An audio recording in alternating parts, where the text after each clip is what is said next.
Hello, hello, hello, hello tất cả mọi người. Xin chào mọi người. Wow. Chúc mọi người một ngày thứ tư thật là vui vẻ nha. Hôm nay tôi có con mascot mới rồi. Nhưng mà nó sẽ trông hơi lạ một chút. Tại vì hôm nay là sẽ stream 2. Có 2 ghế, yes, có 2 ghế nhưng mà Mi chưa về mọi người ạ. Mi vẫn chắc là đang bôn ba ngoài đường, chắc phải khoảng tầm 5-10 phút nữa Mi về nhà cơ. Thì cho vậy cho hãy đợi Mi một chút. Mong là Mi sẽ về kịp trước giờ livestream. Ở đây rồi. Hello. Hello. Anh stream nào? Đang stream nè. Vô đây, anh ở đây rồi, anh để slot vào rồi em rồi để anh chỉnh lại. Đấy, các bạn vừa hỏi là mèo của Mi đâu. Ủa, anh còn nên làm cái ghế không nhỉ? Cái ghế á? Được ấy hả? Có nên làm cái ghế đằng sau nhỉ? Vừa kịp. Ui, 1 phút 32 à? Má chạy Việt dã về đây đấy. Thế ngoài đường tắc. Ô kìa. Cái gì nhỉ? Sao thì anh đánh vần cái ghế sofa. Giờ em không nhớ coach viết nào. Chỉ là anh vừa search vào nhưng thôi đây rồi. Để anh kiếm. Mi thích ngồi ghế gì? Mi thích ngồi ghế gì chưa ghế xám được, cái basic rồi. Chỉnh con mèo nhỏ lại ở đây. Đâu ghế giống văn phòng đâu? Cái ghế giống ở văn phòng, cái ghế xám ở bên góc bên trái à. Đấy, cái xám.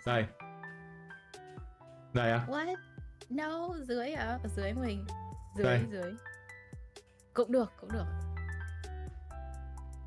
Góc bên trái đây á? Không phải góc bên trái đâu, là cái hình thứ 3 ấy, ở bên trái. Hình thứ 3 ở bên trái. Từ trái nào đây? Trái của em. Ở dưới. What? Đầu quá rồi, anh chọn đi. Kìa. Hỏi chấm. Hình thứ 3. Được rồi, thôi chúng ta chỉ cần một cái ghế thôi. Mấy hình này toàn PNG lừa hay sao? PNG lừa mà anh, nó phải là màu trắng. Nền trắng bật lên là vuông thì mới là không lừa. Biết thế anh lấy cái hình của Kìa, cái ghế đó to ơi là to ấy. Đây à? Cũng được ạ. Đây. Em xem live của anh nó bị delay. Thế từ đó anh phải stream ở trên Discord cho em nữa nhỉ? Quên mất. Đây. Không thì sẽ bị khác nhau. Chết tiếp. Sao con mèo của em lúc nào cũng mở mồm?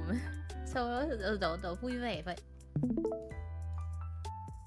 Tại vì cái mic Discord của em nào nó sáng á, nên nó không bao giờ nó ngậm mồm lại được á.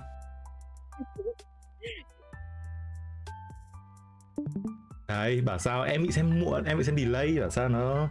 Em cứ chỉ bên trái mà anh không biết bên trái bên nào. Bắt đầu rồi. Tắt nhạc kia đã.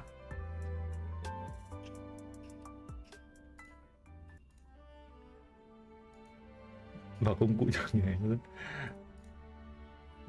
Đây. Nhưng mà chắc là sẽ cứ nghe nhạc cái này phải mấy phút nữa hay sao á? Chắc phải đúng... Chắc là 4 phút nữa. Chúng ta cứ đi mua ghế đi. Đi chọn mua lựa ghế. Đấy, em thấy cái này cũng được à, cái này cũng comfy à. Đây hả? Giờ cũng dễ cắt nữa. Không, giờ không có cắt đâu, giờ anh đang ném lên OBS luôn.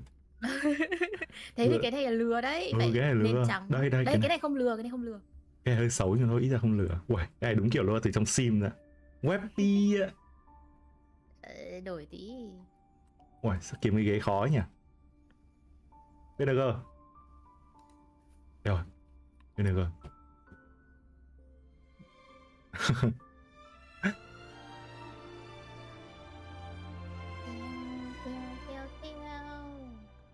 Rồi. Con mèo lúc gặp anh Hải đâu chị My à? Con mèo đấy trong máy tôi, không có trong máy anh Đức. Con mèo đấy phải có anh Hải đã. Bây giờ tí nữa ngài Nivelet mà nói tiếng Pháp cái từ máy cái gì nhỉ? Máy cái gì nhỉ? Chỉ thị phán quyết à? Cô máy chỉ thị phán quyết. Bây giờ ngài Nivelet tí nữa nói câu đấy bằng tiếng Pháp là tôi đổi hình ngay đấy. Thề nghe Bantulum.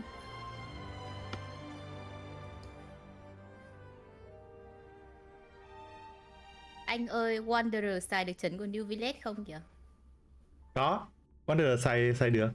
Các bạn là chấm reset thì xài khá là ổn. Con nào xài cũng được. Có chỉ số theo kiểu grid các thứ là ok.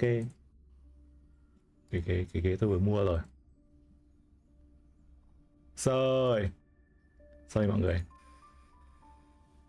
Ui, to quá. À, Anh B đó. Quỳnh trốn sau ghế rồi. thấy chưa? Ok. Rồi, xịn luôn.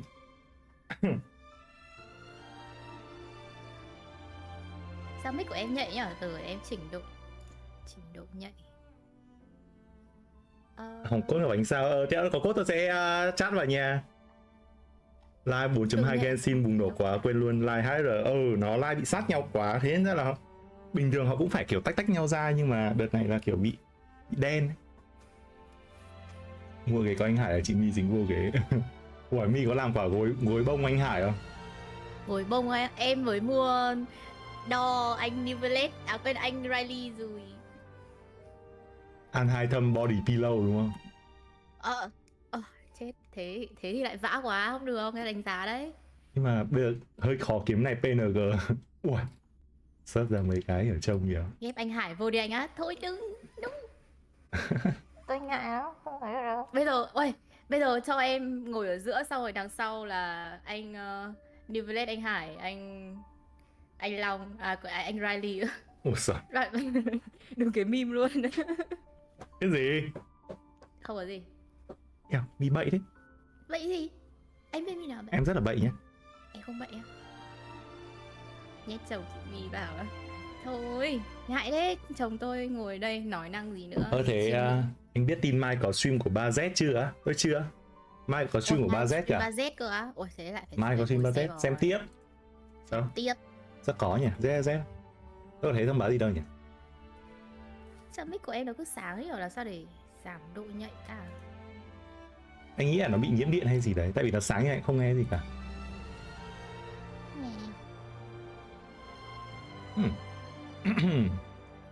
Mình có thấy cái stream của ZZ đâu nhỉ? Nó để tẹo nữa xem lại sau. Em cũng không nghe tin tức gì. Honkai có trước hay Genshin có trước đấy? Đây chúng ta chuẩn bị xem Honkai. Đấy thôi. Ui, công ty hành tinh hòa bình. Tập đoàn siêu đa cấp. Không có sắp đâu mọi người ạ. Nhà khai phá béo ị. Ôi thế mang bim quá, lâu lắm mang bim. Ôi trà sữa rồi, chill ấy. Trông như Highland ấy. The finest hand-picked, well-tied spring meets the Quảng cáo trà sữa brown sugar bobo on the block. Không có việc sắp đúng không? Không có việc sắp. Chắc là chưa ấy. Một lúc nữa. Delight, the drink of divine. Master Divine. Đây rồi. Newsflash. The IPC will soon be dispatching representatives to multiple worlds. The effort is part of a raft of new measures to encourage trade and strengthen friendship throughout the cosmos. The Genius Society's newest masterpiece, Simulated Universe World 8, is about to go live. Madame Herta has revealed that the project is about to enter the launch phase. Chưa có sắp các bạn, chắc phải kéo nữa mới có sắp. Don't forget to tune in to our Nhưng mà có gì những cái thông tin chính mà tôi sẽ dịch lên nha. Songstress Robin has received an invitation to perform at Penacony's Charmony Festival. Chồng. Kinh dị ạ. Sợ đấy. Đây là những nhân viên bị bóc lột sơ động này đúng không? Nhiều người thiết kế ra quả outfit giống y hệt nhau của Sienzalo Fu đúng không? Hello. Cái này như là giới thiệu nhân vật. Mình biết ai rồi. Ô kìa. Nó bị lỗi stream à? Chắc là do cái stream ấy. Prepare for hunting. Recent days, the Xianzhou Luofu has reported an uptick in supernatural activity. Theo nghĩa map mới là vẫn ở Xianzhou à? Wreaking havoc across multiple locations. The Ten Lords Commission has assured citizens that it is thoroughly investigating all Đây là map mới cho Xianzhou. This program will be bringing you the latest as the story unfolds. For more details, stay tuned for the upcoming Haunted Xianzhou special program. Beautiful creature. Ai đây? Bless you for choosing to dally here.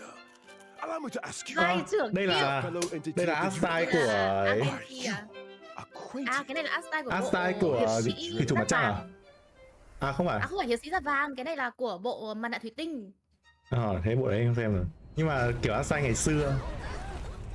Vụ gì đấy? Gì đâu.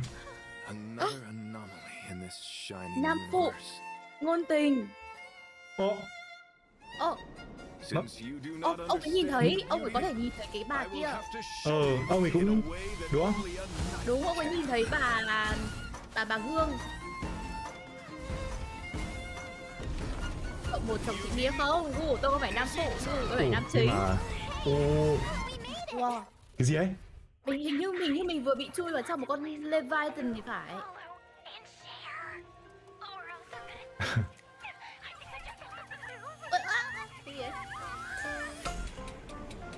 Mấy chị đi săn ma à? Ghostbuster à? Quái mới nè. Đi tinh. What's up? You're finally here. Ăn nha ngon quá mọi người ơi. Ăn nha vợ tôi. What? Ủa? Loli bên Honkai Star đáng yêu hơn ở Loli bên Genshin. Công nhận bài lúc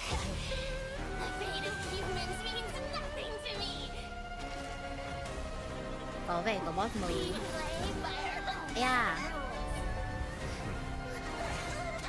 Có cả chồng tôi ở trong đấy đấy mọi người ơi. Yeah, chồng tôi quay trở lại. Chồng tôi chưa nghỉ hưu. Từ có cốt này. Từ chúng ta che luôn cốt rồi. Anh sẽ phải cho nhỏ với con mèo lại một xíu đã. Đấy. Nạp. Nhập cốt luôn mọi người ạ. Đây tôi sẽ chắc cái cốt này nhé, để mọi người có thể nhập vào. Tôi che sở hữu cốt của mọi người ở đây. Ơ kìa.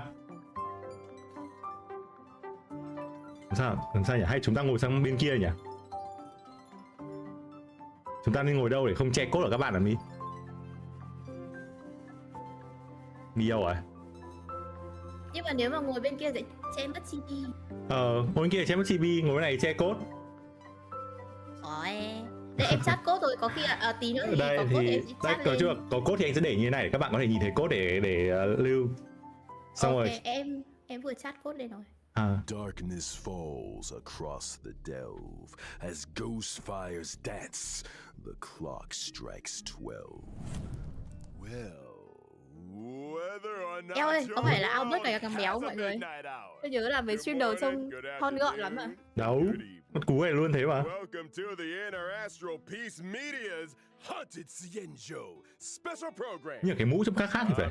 Không phải. Ghim cô ở đây. Ngồi ở giữa màn hình à? Ghế vừa qua mẹ anh vứt ghế. Mình ngồi sang phía bên chống cái đèn cái anh nhà mình đứng ở đây. Đâu em muốn bên đèn này bên này hả? Vâng, bên đèn này. Kìa nha. Mình là nhân viên của IPC. Yes. Đông quá. Chết. Sau này tầm tầm 5 đứa stream thì ngồi đâu cho hết bây giờ. Thôi thì anh cho bé lại xong như kiểu mình đứng ở xa đằng sau rồi ghế. Anh cho mình bé lại bằng mấy con chibi này là được rồi. Ở đấy, nó vừa nói gì mà new skin ấy.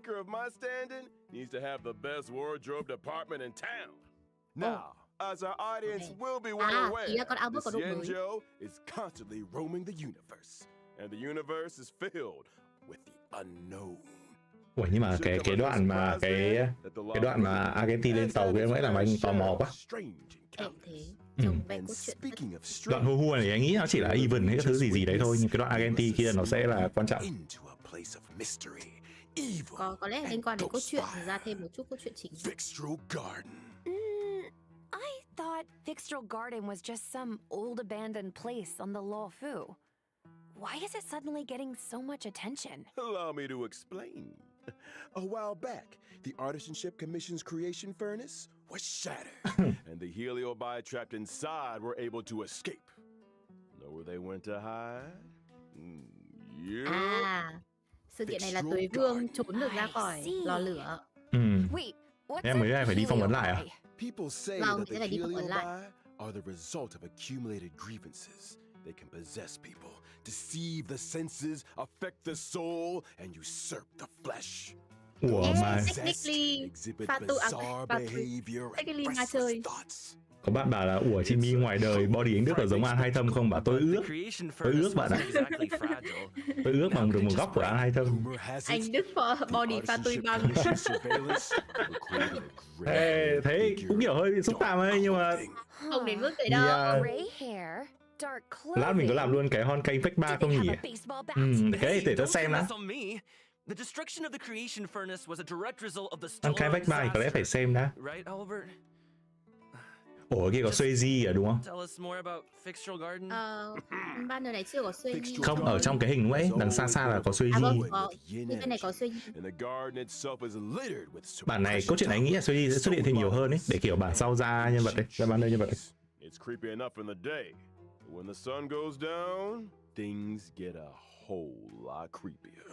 The garden is layered and deceptive. It's easy to lose your bearings. Suzy trước giờ kiểu cũng xuất hiện mấy lần, nhưng mà mỗi lần xuất hiện chắc không được 5 phút đấy nhỉ? Heliobi are experts when it comes to possession, and even the most experienced wraith wardens and aromaton spectral envoys can become their victims. When you can't tell your friend kiểu xuất hiện được vài khung hình xong biến mất đi. Các bạn đầu này khá là lâu. Thế thiết kế nhân vật toái của Genshin đẹp dã man. Đây là lính bị xác nhập ma nhưng mà phiên bản nữ à? Nhân vật nữ à? Ngon. Tại sao bây giờ mới xuất hiện nhỉ? Sounds like great streaming material to me. I bet Ồ, I trông can mummy become nó the trông Xianzhou's kiểu #1 streamer in no time. Funny you should mention. To most people, Fixtral Garden Trailblazer was always a strange continues. and desolate place that rarely got much attention. But now A that Fox and stories are Tail of the beginning to Hand. circulate, Uầy, thế thì cái ma ấy là của tộc người sói à? À quên, tộc Foxen à? Tộc hồ ly. Liệu có khi nào một cú bai hang hay là gì ai rồi quên tên rồi, bà chết rồi quên tên luôn. Ai? Tinh Jun á? Tinh Jun hồi sinh. Tinh Jun có phải hồ ly nhỉ? Tinh Jun hình như không phải hồ ly đúng không? Ai? Tinh Jun là hồ ly Tinh Jun hay là bai hang đây? Thấy là bai hang to di vãng rồi. Trailblazer, what do you think? Wanna start a ghost hunting squad with me? Nghi lắm, một trong hai người này nghi á. band performances, headstands, balancing acts, spear deflection, sword juggling, and boulder smashing weren't enough, huh? Now you're an expert in ghost hunting? Who said I was an expert? I just have a lot of transferable skills. That's all. Hình như là event Halloween muộn, không biết cái Genshin có event Halloween không? Trước giờ tôi nhớ là hình như Genshin không có event Halloween thì phải. Không có event gì đặc biệt. A Foxian tale of the hunted. The ghost hunting squad will be responsible for chasing down Heliobi, purging evil, resolving crises, and protecting the Xianzhou. A Foxian tale of the hunted is divided into 5 chapters and starts off with the ghost hunting squad facing an unusual Hello Hello nha, cảm ơn. The story continues to unfold with twins, Precipient, Nhưng mà cốt truyện thấy bảo 5 chương thì anh ạ, cái nhiệm vụ này. 5 nhưng mà tại sao cốt truyện tận 5 chương nhỉ? Thế cái nhiệm vụ của Agenti thì sao? Em nghĩ nó cũng sẽ dài như thế.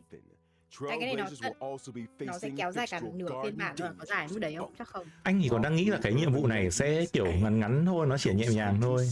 Nhưng mà đây là cái nhiệm vụ chính của phiên bản này rồi. Có vẻ kiểu Agenti sẽ kiểu xuất hiện một chút ở đoạn cuối thôi, xong rồi sau đấy là sang 1.6 bắt đầu có nhiều. Anh nghĩ là thế. Người đã fan nó đang chơi điện thoại ấy. Ôi là còn có cả trang mạng xã hội. We're gonna get the whole Xianzhou talking. Seriously, this is once in a lifetime material. We gotta plug it for everything it's got. Còn comment thả tim các thứ engagement, all that good stuff. Once you get enough momentum, the fan base grows itself. Social media Việc xây dựng trang xã hội cho con Vinafan. Ôi đúng nghề rồi, đúng nghề rồi. Được một cái nón ánh sao 4 sao miễn phí kìa. I don't want to toot my own horn or anything, but I've introduced a lot of big names in the company. Thế con chồng của em xuất hiện vào lúc nào vậy ạ? Alo. Aw, thanks, Albert. I'm afraid I'm too invested in the Cienjo for now, though. Good to know there's an offer on the table. Hua là model ở Loli đúng không? Here's my card. Thiếu nữ chứ ạ? Thiếu nữ à? Không phải Loli à? Không phải Bailu à? Không phải Bailu. Em nhìn với hình kia anh đang tưởng là sao trông nó lớn lớn. Allows you to unlock more stories and events. Your ghost hunting skills will only improve as you unlock more suppression towers and take on new challenges. Not to mention, Em nghe mi trò nói Genshin sắp bay màu á. Ủa, sắp bay màu. Đây. Bay đi đâu? Hay over here. Chủ phú này. Ở đây nè, ôi trông đáng yêu phết. I hope the ghost hunting squad is up to the job. Chủ phú, nói anh sao chủ phú mà chắc là họ sẽ cho mình luôn cả lên tinh luyện 5 nữa nhỉ? Tưởng là như thế. The Ten Lords Commission. They're the judges of the Mara struck. The arbiters of life and death. When it comes to warding off evil and expelling the supernatural, nobody does it like the Ten Lords. Trấn này như là trấn cho Hua à? Nếu mà không ra là 5 sao. Khá chắc như thế rồi. Ra Hua rồi ra một cái trấn kiểu trấn chủ phú thì yeah. Rất là tiếc nhỉ, lại có mặt của Munafan. Mặt của Hua thì ngon. Hua như là cao bằng... cao bằng gì? Cao bằng... Ui, tự nhiên giờ anh quên mất cả tên nhân vật luôn ạ. Cao bằng Clara, đúng rồi, cao bằng Clara. Đấy là model thiếu nữ mà. Model phu xuân rồi đấy, kiểu mấy đứa nhỏ nhỏ, mấy đứa thiếu nữ, chứ không phải là loli như Bailu. Đấy là con bé này cũng cute mà, nếu mà cute mà, yêu mà, đáng yêu mà. Ui, con cáo. Trông tội dã man. Ê, con bé này đi chơi trong Yun đi.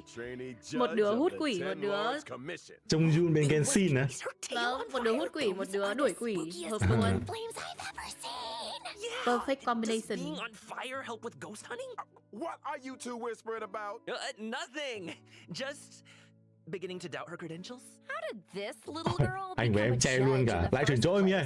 Good question. Ra giữa đừng. Ra giữa. Che luôn mặt hai ông bà kia. Rồi, đông chưa? They couldn't believe their luck. Sounds qualified. Of course. Talent comes in all shapes and sizes. Có hai con hình nhân ôm nhau á. Trông cute vậy. Con kia sợ. To her, Hua's unique skill set isn't exactly a blessing. Kiểu giá như mà trong game cái khi mà mình xem nhân vật trong game nó cũng có cái hành động như này thì thích nhỉ? Vâng, sao không cho vào nhỉ? Chắc là sợ nặng máy hay gì đấy. Nghĩ là không đâu, họ chỉ đơn giản là không thích cho vào thôi. Super nhưng mà phiên bản sở tao đấy. Đúng, cũng giống. Super cũng tóc màu này rồi cũng có cái tai kiểu hơi vểnh vểnh. Anyway, I only told you half the story. Bad luck, evil attraction, call it what you like. Sợ player mobile nổ máy. From a single unfortunate event. Oh? When Hua was a little younger, her tail was possessed by a monstrous long-life species. Vậy, cái đuôi của bà ấy bị ám. It was a heliobus. Nha, chỉ ám cái đuôi thôi á? Chỉ cái đuôi bị ám thôi. Đáng yêu á. Nhập vào cái đuôi ạ. Nhập vào đít. I get it. So Hua is kind of like a Ten Lords guinea pig. Sao cốt nhập không được mọi người á? Mi có check cốt. Đâu rồi the Ten Lords realized that Hua had the ability to pacify the monster. Cốt thử đi kèm nữa, tôi check lại sau nha mọi người. The power of a heliobus was seen as a potential weapon of war. But she's just a baby. How could a scared little Foxian girl ever take on the responsibilities of the Ten Lords? Ui, nhưng mà Mi ơi, nhập được bình thường mà. Bắt đầu có lo.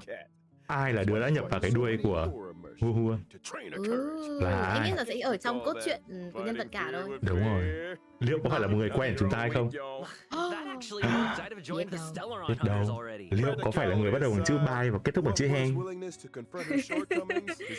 Tinh Junior không phải rồi, tại vì nó bảo là nhập vào đuôi của con bé từ hồi còn bé đúng không? Em nghĩ là Tuế Vương thì cái tộc Tuế Vương thì không phải ai ở trên thế gian, nó không phải hồn ma đâu, nó là một tộc người ý. Kind of looks like her tail is the one making the decisions. When using her skill, talisman protection, Con bé nó cứ run run nó sợ ấy. Sợ ma nhưng lại phải đi trừ tà. Are you sure she's not trying to surrender?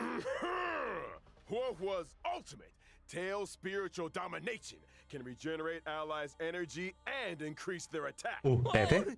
So that's what a heliobus looks Nó like. bị nhập à? Vâng, nó bị nhập, cái đuôi bị nhập. Cái lúc dùng chữ cuối là nó bị cái đuôi nó kiểm soát đúng không? Vâng. Sói cô độc ạ. Mong anh Đức lệch Furina để ngày nào cũng làm một cái đang ngũ cảnh đến khi tôi được Furina. Vâng, anh Đức sẽ có Furina và sau đấy đến tôi đang ảnh chồng. Nice. Not bad for a trainee. Thực ra xong Furina chúng ta thấy là gì nhỉ? Mỗi ngày một bức ảnh cho đến khi tôi được Glory Day. Mỗi ngày bức ảnh cho khi tôi được Alhaitham.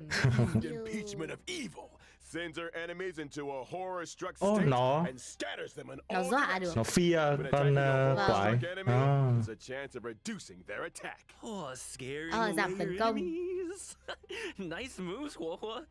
Still not getting. Courtney Lin, cái tên lồng tiếng này quen thế nhỉ?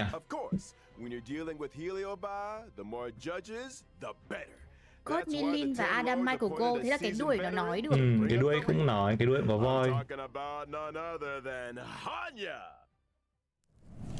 Đến Hanya, ôi, thế là Hanya ở nửa đầu, siêu. Không, đúng rồi. Hanya thì chắc là phải đi cùng, tại vì Hanya với cả anh thấy vua là kiểu có chung một cái style ở xin giao á. Vâng, nhưng mà cái đợt đấy em lại nghe là nửa đầu là sẽ là rerun sói bạc. Chưa biết rồi nha Mi ạ. Có thể họ sẽ vấn đề Hanya đến phần 2 đấy. Hanya vật lý hòa hợp. Suji Yang. Anh đang hàng IL bắn tung tóe luôn, chị này hồi điểm chiến kỹ. Correctamundo. Rumor has it, she's one of two sisters dedicated to the work of Vua Hệ Phong, đúng rồi, vua Hệ Phong. Mấy ảnh Đức với anh Đức là cảm ơn. Cả Mi cũng đang nhiều lắm. Senhi à? Nhìn cũng giống Senhi nhỉ, kiểu cũng cao cao rồi cũng tóc màu này cũng đờ. Có cái mắt cá chết. Anh khá thích mấy nhân vật mà kiểu cái mắt cá chết nhá. Em cũng thế. Nghe nói là Suehi là em gái của Hanya nhưng mà chết nên là biến thành robot. Wow. Nghe nói. Cool. Sounds like our ghost hunting squad just found its guiding light. No offense, Huohuo, but those sound like. Vua phase 1 Argenti phase 2 hả mọi người ạ?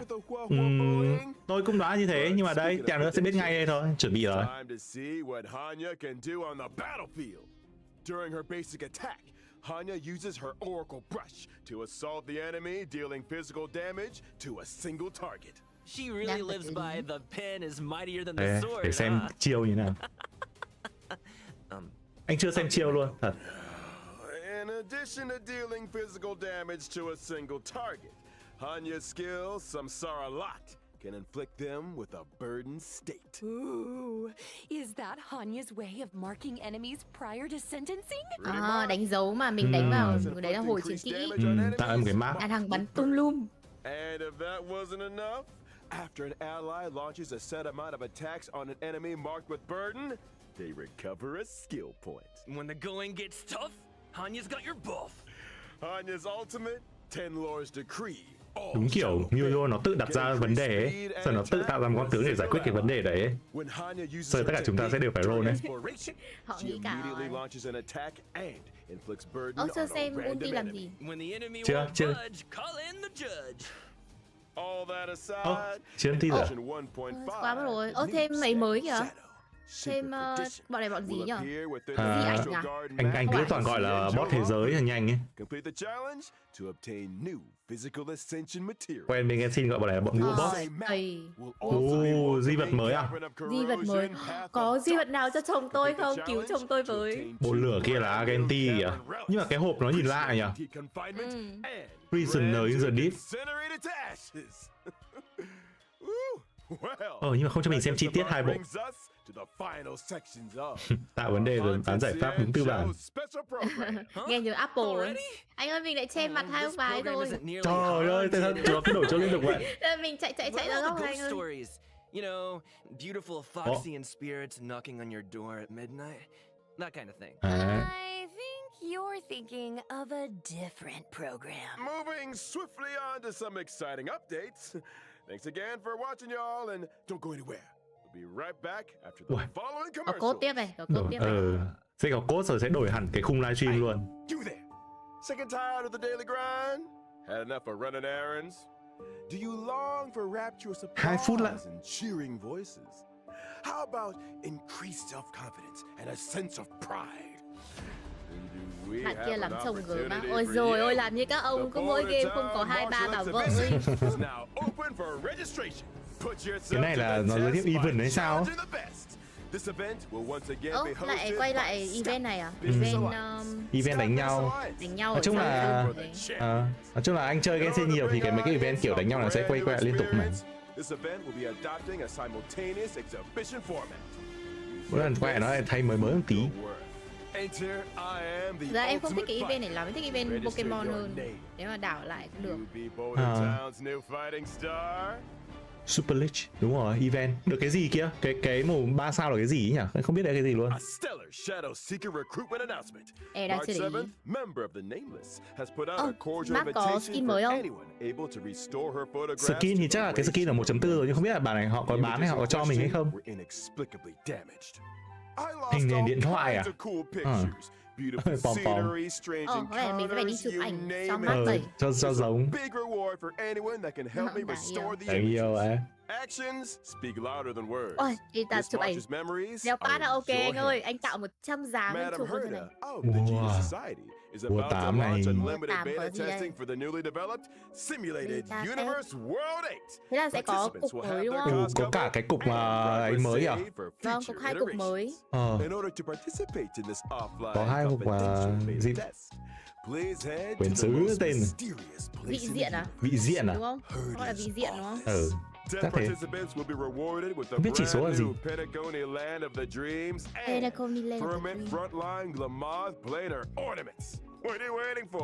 Gian Trinh. Bot Gian Trinh. Double reward. Double, ok. Thề bây giờ anh chỉ thích mỗi event này thôi.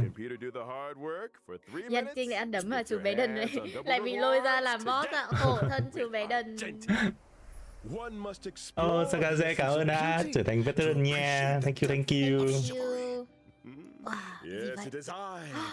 Nghệ sĩ đẹp thuần khiết. Lần nữa kiếm được cái mũ mới. Đúng rồi, cái mũ này mới này.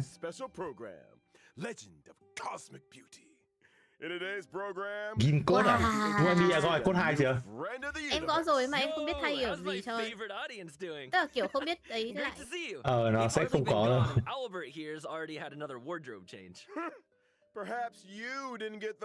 Đấy, ôi chết, sorry mọi người. Để tôi copy lại cái code ở đây.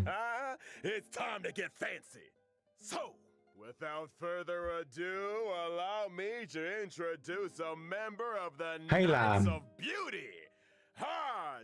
cái code này tôi sẽ để phần mô tả nhỉ? Code này anh để phần mô tả hợp lý hơn đấy. Code ok anh ơi. Code Ngọc Ánh Sao đúng không? Wow, kỵ sĩ đẹp thuần khiết. Anh này mà trông không nam phụ quá thì cũng sim được đấy. Argenti is a physical type character following the path of erudition. As a devoted admirer of a drill of the beauty, trí thức. Argenti spends his life là cái gì nhỉ? Han Yang mới cũng là vật lý mà đúng không? Vâng, Han Yang là vật lý. Có 2 vật lý. Curio, robe of the beauty, and Knights of Beauty to the rescue. They're obviously related to the knights, right? Cả tối nay anh sẽ chỉ ngồi anh di chuyển mấy con mascot. Hình như mình lại change stream bây giờ anh ơi. Không, anh bỏ rồi. Cái gì nhỉ mọi người? Code tôi để ở dưới phần mô tả của video này nhá, mọi người xem là đã có hay chưa. Tôi vừa sửa phần mô tả ấy, thì mọi người sẽ thấy, chắc là sẽ thấy đấy. Dinh Duân nghỉ yêu đúng nghĩa không? Agenti sẽ phế và chồng tôi lên ngôi. Đấy là kịch bản rồi. Agenti sẽ phế. No. Chồng em bị thiết hút hủi hơi lâu. Speaking of which, Albert, what was that planar fissure and Garden of Plenty commercial all about? Style này giống style nữ hoàng Ai Cập á. Không giống kiểu cái style áo giáp vàng ấy. Hiệp sĩ áo giáp vàng ấy, mọi người hồi xưa đọc chuyện không? Nó khá là giống với cả cái style mà đây là vẽ. Albert, what did you get yourself into now? No need to worry. Just a little two-way back scratching. Okay. Kinda TMI. But I still don't really understand the concept Bộ of tên là the beauty. Senseiya. Allow me to explain. Bộ di vật mới á? Không, đây là bộ anime mà. Take our Genji for example. From his daily armor cleaning routine to his constant grace, all of it stems from his pursuit of the beauty.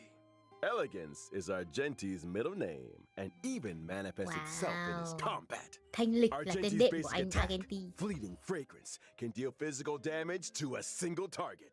His skill just as hereby blooms. Có cả đèn kiểu dọi từ trên xuống từ đâu luôn ạ, khó hiểu ấy. Man, I wish I looked that elegant in combat. Kiểu nhân vật chính trong manga à? Anh này méo nhân vật chính trong phụ ngôn tình á, tưởng kiểu nữ chính yêu em thời gian xong quay tay yêu nam chính. Nhưng mà cái thương nó đẹp thế. Anh này lụy tình. Cái hoạt ảnh trước cuối làm anh nhớ Blasphemous vậy. Giống Blasphemous. Anh này bộ kit thì cũng khá đơn giản, em đọc thì gây đam thôi. Nhập code đâu đấy anh em á, nhập code trong game luôn, bà trong game ở dưới phần tên mình có mã đổi code luôn. Vâng, và đó là Florentino. Đi lúc the row. Sublime object can allow Argenti to regenerate additional energy and obtain a stack of self-cultivation. Này có stack. Can increase Argenti's crit rate. Stack là tăng crit rate. Thế không biết là cái thêm một cái nữa đấy là cái mà cái khi mà bên Genshin là hay gọi là cái đột phá, nhưng bên này nó gọi là các cái thiên phú ấy. Là các cái nhánh nhỏ thiên phú ấy, không biết là tăng cái gì. Agenti không biết tăng gì. C1 là tăng. Không phải C1. Cái mà em tăng vết tích đúng không? Thì nó có mấy cái nhỏ nhỏ xung quanh ấy. Mấy cái nhỏ đấy không biết là nó tăng cái gì. Cái code tôi ghim ở dưới phần mô tả mọi người nha. Mọi người nhập code thì có thể xem ở dưới, tôi sửa đấy. Tôi không thấy có thể reload một tí nó sẽ hiện lại. Tóc đỏ nhưng phải hỏa. Kiểu xanh này không phải hệ hỏa nhỉ, kiểu Y ấy. Kiểu đây là một nhân vật kiểu cực kỳ, cái thể nó cực kỳ kiểu hét lên đấy là tao là thằng hệ hỏa.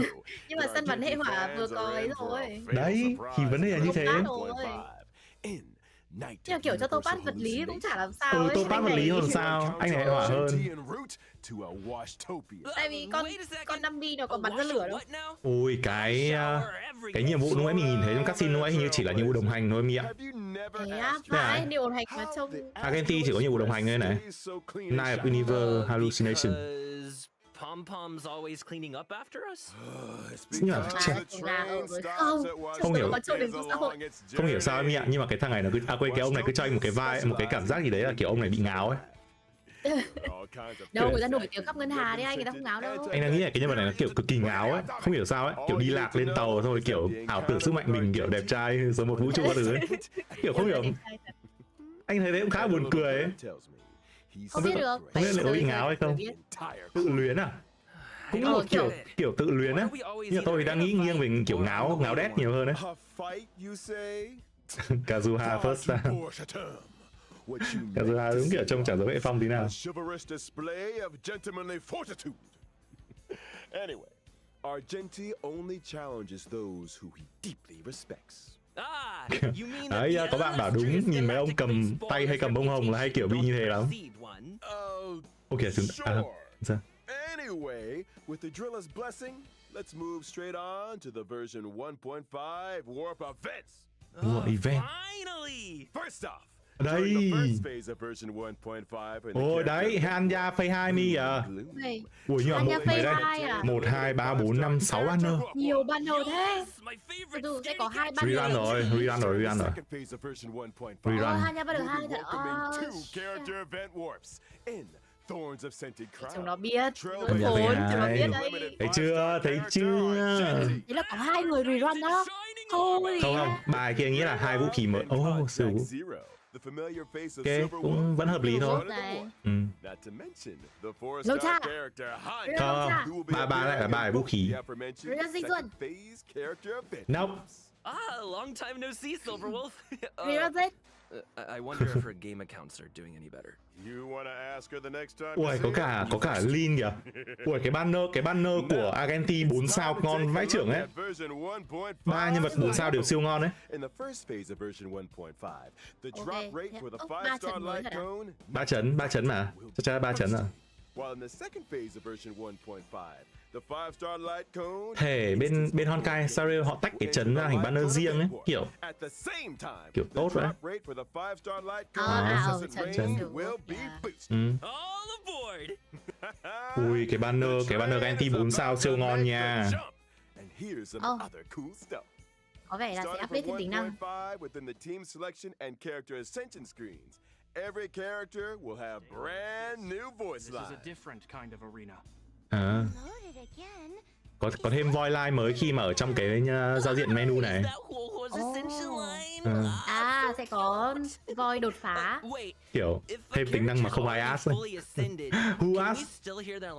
Em không có vấn đề gì, em được nghe Dinh Dân nói thêm mấy câu nữa chẳng sao. Thì kiểu đúng kiểu không ai có vấn đề gì về cái này, nhưng mà đúng kiểu cái tính năng này là kiểu who asked. Trước khi có bao nhiêu thứ khác cần sửa. If trailblazers are ever curious to check which friends Cái cũng được này. Cái này được này, đây là cái này hay này. Mấy anh thích mấy cái kiểu quay tiệp live như này này. Để check hay. First up, in Forgotten Hall combat, trailblazers can now choose to re-challenge. Re-challenge? It's like Là sảnh được lãng quên à? things aren't going too smooth when challenging a certain Re-challenge. stage. Trailblazers can choose to return to the Forgotten Hall map and restart the challenge. Có nghĩa là challenging, previously used technique points are replenished. A chance to replan your main technique strategy.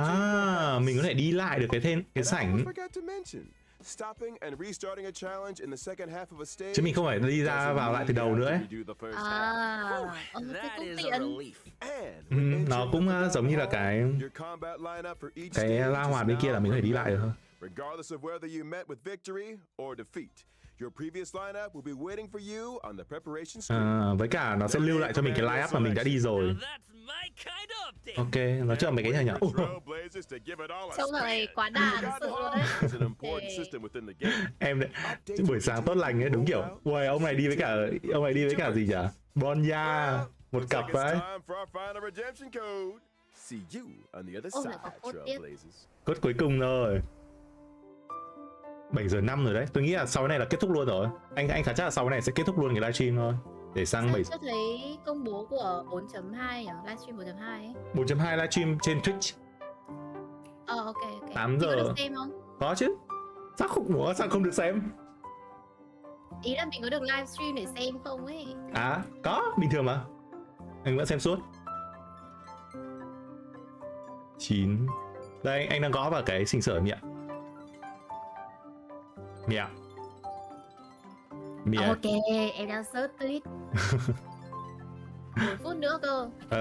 4 phút nữa nó cũng cooldown. Anh khá chắc là nó căn là kiểu vừa đúng 2 cái livestream này kết thì cái kia sang cái kia rồi. Không kiểu cái 7 giờ 10 nghe nó kiểu lạ lắm ấy. Nghe là hơi Anh khá chắc là họ căn hết cái livestream này mình sẽ sang cái livestream kia. Cùng một tệp người chơi cả ấy mà. Ôi không biết làm ở. Tôi lưu cái code thứ 3 ở dưới cái mô tả nha mọi người. Mọi người nhớ chắc phần lúc nữa nó mới update cơ. Hello. Code ở dưới mô tả nha. Đấy, hết rồi. Be my guest, Trailblazer. This owl is ready to flap. Aren't you forgetting something, Albert? I'm pretty sure you didn't mention the thing. The skin. Cái gì đây? That Skin sinh xuân. Winky, winky. Gift of Odyssey. Even, okay. Version 1.5. Cái đấy là phải có nhá, cái đấy phải có. Cái này giờ thành must rồi. There it is. Must have rồi. Gotta love a check-in event. Họ không quay đầu nữa. Only thing to love in version 1.5. Anything in today's IPM programs tickle your fancy, guys? You had me at Ghost Hunting Squad. Hết rồi. I am so ready for a spooky stream. Sign me up. As for me, À, it Nguyên was all Fan about those kiểu unique KOL characters. ấy hả? Huohuo's tale backstory. Nguyên Fan là kiểu ấy mà. Hồi trước nó cái kiểu cái gì nhỉ? Cái trong cái cốt truyện là cũng kiểu livestream biểu diễn trên phố các thứ ấy. Can't wait to see them in person. Idol. Cái nói ánh sáng của nó là cái gì nhỉ? Cái nói ánh sáng của nó là cái kêu gọi like cái gì ấy. Anh quên mất cái tên nói ánh sáng của Nguyên Fan rồi. See you in the next one. See ya. Thế là không được skin vé 7 rồi, chưa có skin vé 7. Biết đâu. Bé 7 ra. Ồ, hết luôn rồi ạ. Thề. Dừng livestream luôn ạ. Hay like đi nào, cái nón ánh sáng của ấy à? Hay theo dõi nào à? Cái nón ánh sáng của Winafeng nhớ cái tên nó khá là buồn cười.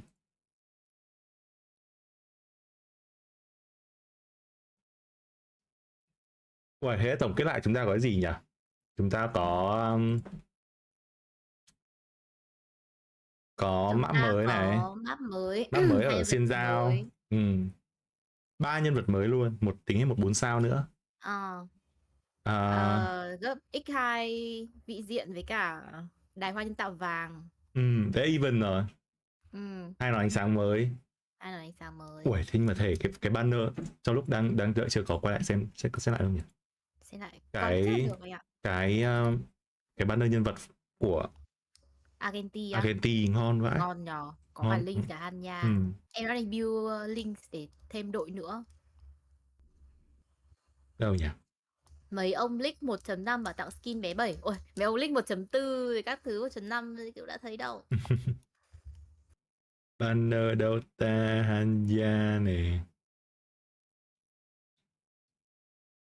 Hình như là ở còn dưới nữa. Đây. Xong thằng này. Xong đoạn này. Chẳng hai nhân vật banner này em không thích lắm, thích hua cũng được. Ui, nhìn quả 4 sao này. Linh, Hanya, 2-4 sao mới. Luôn à? Kiểu họ đây cái việc mà nhét nhiều 4 sao ngon như thế này vào trong banner của một nhân vật mới ấy, là kiểu họ cũng không tự tin lắm với cả cái chất lượng của người chơi sẽ roll Argentina. Red flag. Có nghĩa là như kiểu là người ta sợ đây sẽ nhân vật nam thì người ta sẽ roll ít hơn, mà thực ra đúng là như thế thật. Đúng là như thế thật. Thường là nhân vật nam lúc nào cũng có cái tỷ lệ roll với cả quan tâm ít hơn.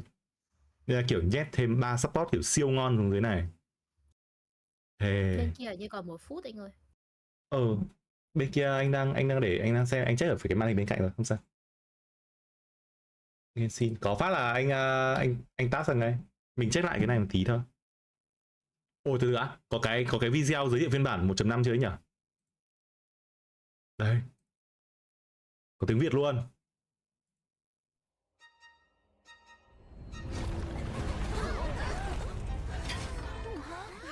Loli Furina anh ơi.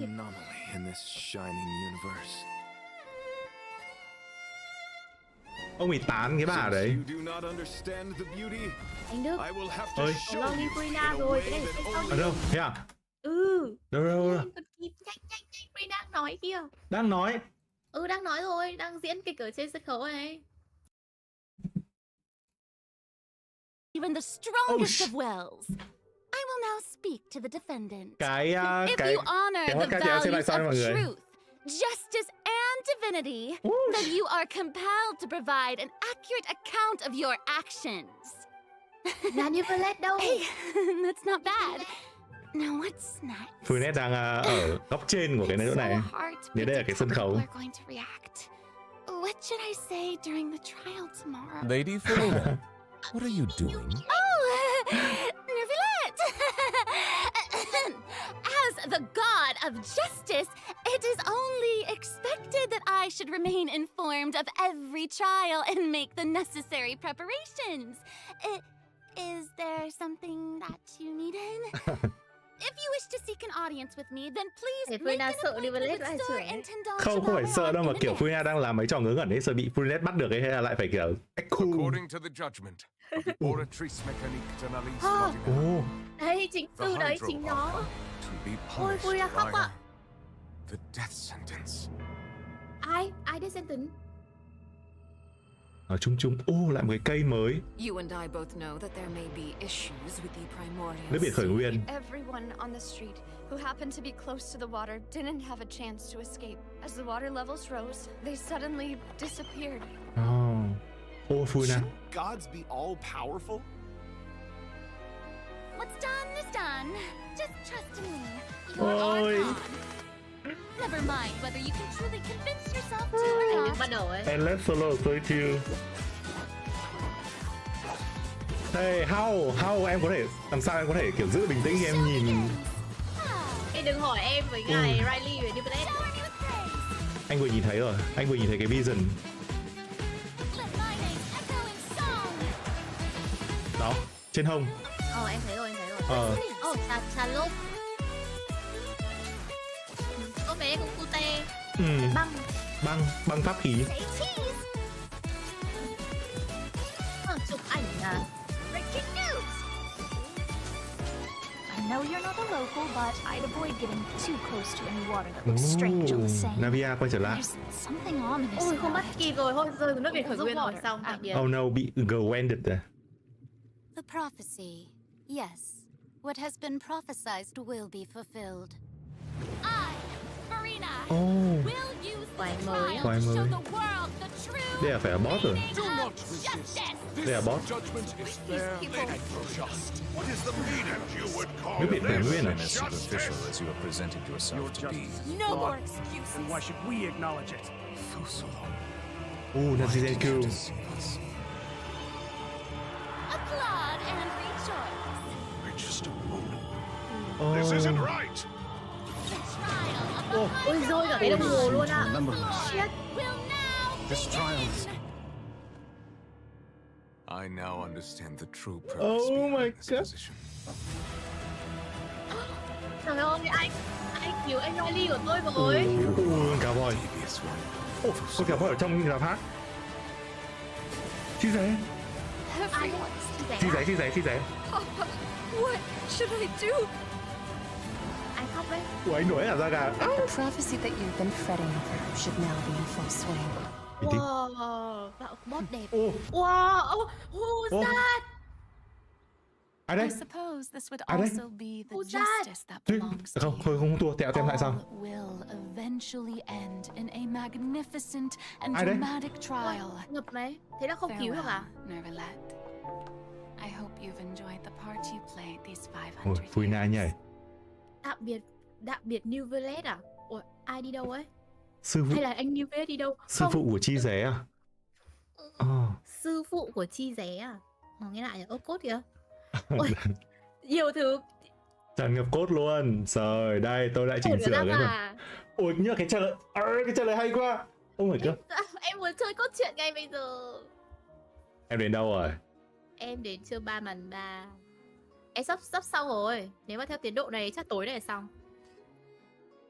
Màn 3 ấy hả? Chương 3 màn 3. Good luck, màn 5 là gần 4 tiếng đấy. Xem ơi. Challenge accepted. Trời ơi. Ui, lại còn kiểu thêm quả drop marketing kiểu xem sư phụ ở đấy nữa luôn ạ. Sneak peek luôn. Oh no, che code rồi. Đây anh đang gõ. Anh gõ này. Đây tôi gõ phần mô tả nha. Bây giờ đây để tôi cút xem này các bạn có thể sao vừa cút sang thì hết code. Hey travelers, welcome to the Genshin Impact version 4.2 special program. Này, I'm Sarah Miller Cruz, the voice of the female traveler Lumine. Đây là một lần rất hiếm hoi Lumine lên livestream. To bring you the latest news for the upcoming version. Okay, why don't you introduce yourself? Ui. Alright, yeah, sounds Trên good. cái hình kia là có đến 4 Fuina. I'm Amberly Connors, the voice 4 Fuina với cả một Alexino ở đây. I am super excited to be on this special program today. Travelers already met the Hydro Archon at the start of their journey in Fontaine. And as the story continues, hai con mèo lo nhoi cái chạy. Ngồi trong dạp hát chạy. Cô tôi ghi ở trong phần mô tả với mọi người. Mọi người reload nha. Mọi người F5 hoặc là các thứ là sẽ hiện lên code ở dưới phần mô tả. My name is Ray Chase, and I'm the voice of Neuvillette, the dragon sovereign of water and Eudex of Fontaine. I'm sure many of you already consider Neuvillette a very trustworthy partner, and I hope you look forward to seeing more. Giới thiệu mình là Thủy Long Vương luôn. Yes, for sure. Totally. Yep. Okay, so next, let's dive into the major content that we have coming in version 4.2. In the intro, Farina said we need to make an appointment with Surintendant Cheval Moran. So, you know, she's really busy as Fontaine's Archon, and she's a pretty big celebrity at the opera house. Bung lửa hết rồi đúng không? So, the special program team gave me an itinerary to follow, and it appears to show all of Farina's recent đấy, plans. tôi cũng bảo trong hình có tận 4 Farina, không biết là có ẩn ý gì không? Trial, and then another trial, and then another. Actually, that sounds about right. Okay, the itinerary seems pretty packed, so let's take a look at the first item. Oh! Looks like they called it. Opera Eclipse. There is nothing more important to Farina than attending trials at the opera house. But this trial is a little different from the usual. Ooh, Màn 5. Màn cuối cùng chỉ còn màn 5 thôi đúng không? I know. Like, what's happening? Ồ, nó check luôn là lại cả cái câu ở trên cái gì nhỉ? Trên cái ngọc thủy 5 sao. He's always keeping an eye on stuff and always just a little bit disappointed. Mình nhớ Nahida cũng đã khóc, đúng rồi, Nahida cũng khóc ở trong đoạn cuối. Okay, in version 4.2, travelers will get to experience Act 5 of the Fontaine Archon quest, Masquerade of the Guilty. We'll team up with Fontainian friends to delve deeper into the hurricane of events and face the impending destruction foretold by the prophecy. Travelers will gradually unveil new facts behind this crisis and encounter an evil that has been lurking in the swirling depths. Ooh. I know. Ooh, swirling depths. Very spoopy. Biêu rồi. Right. So, you know, the prophecy in Fontaine is on the brink of coming true. Cái tên của cái màn 5 này nó giống với cả cái tên giới thiệu ở trong cái phiên bản, cái video từ ngày xưa. Definitely. In version 4.1, we learned about this precarious situation involving the rising primordials. Em biết gì không? Trời đang mưa. Trời đang mưa. Anh Long buồn. Anh Long đang buồn đấy. Ai làm anh Long buồn? Anh làm anh Long với buồn. Có em ở đây nè. Navia mới đáng lo này. Nhưng mà nhìn đằng sau là Navia có vẻ đang ngã xuống biển. Thì anh đang bảo rơi xuống nước biển khởi nguyên. Nhưng mà không biết có bị tan hay không. It seems like she sincerely wants to save Fontaine from the prophecy. But there's only so much that we can say. Travelers will have to go and play through the version themselves to discover the clues, chắc mới bị trừ một trừ một Navia nên anh Long buồn. Exactly. So be sure to play through, uncover hidden truths, and witness this epic chapter of Fontaine's history for yourself.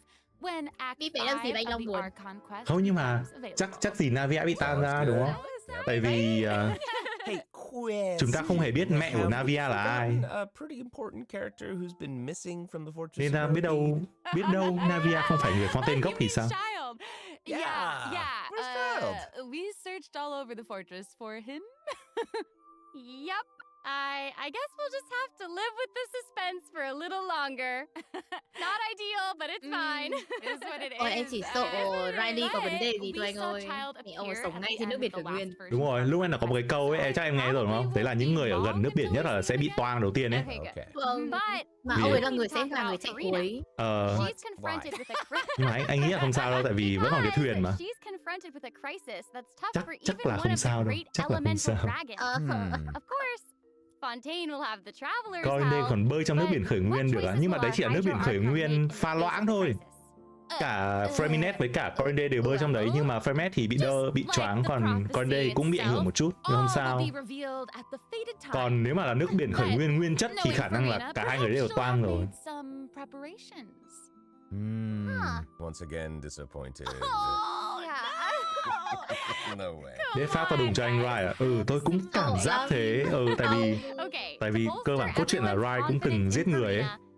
Không biết là liệu bây giờ có phải gọi là kiểu eye for an eye không? No. Why are you just standing there with your mouth gaping? You must be stunned. Ui, cái hình này nó hiển thị cả cái gì nhỉ? Cái vision ở đây luôn này, rõ ràng luôn. After all, Fontaine's most beloved star, Farina. I'm on a very tight schedule, so you're lucky to even get an appointment with me. Oh my gosh, I love her outfit. Yes. Oh, and her eyes, like each of them are different. She's got these little eyelashes and her hat. Oh, You know, amazing. you'd expect for a Hydro Archon that she'd have the best drip. Oh, yes. Ooh. Anh Long vừa chơi chưa ấy? Okay, you know what? It seems as if she's always dressed like she's about to attend a performance. You know what I mean? Yes. That's Fontaine's biggest celebrity for you. Nghĩ là có dead flag nhưng không có dead đâu à? Hên xui, hên xui. Look at her combat abilities. Yay! Tôi muốn 30 đội bóng với outfit này. Nào đang nờ. Đáng yêu ấy.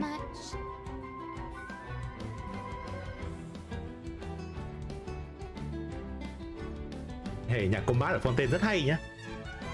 Nghe giống thủy thủ mặt trăng. Hả? Nghe giống nhạc thủy thủ mặt trăng. Thế á? Vâng, nghe giống nhạc thủy thủ mặt trăng cực. Anh không nhớ nhạc thủy thủ nha, thực ra anh nói thẳng là anh không biết luôn mà thủy thủ đang như thế nào ấy. Nó na ná kiểu này anh ạ. Radit là cái tác một streamer của tôi khóc 3 ngày 3 đêm. I like the way she kind of like bows. Very dramatic. Yes. Very much. It's like all of her moves are part of a performance. Yes. Totally. Also, look at her elemental burst.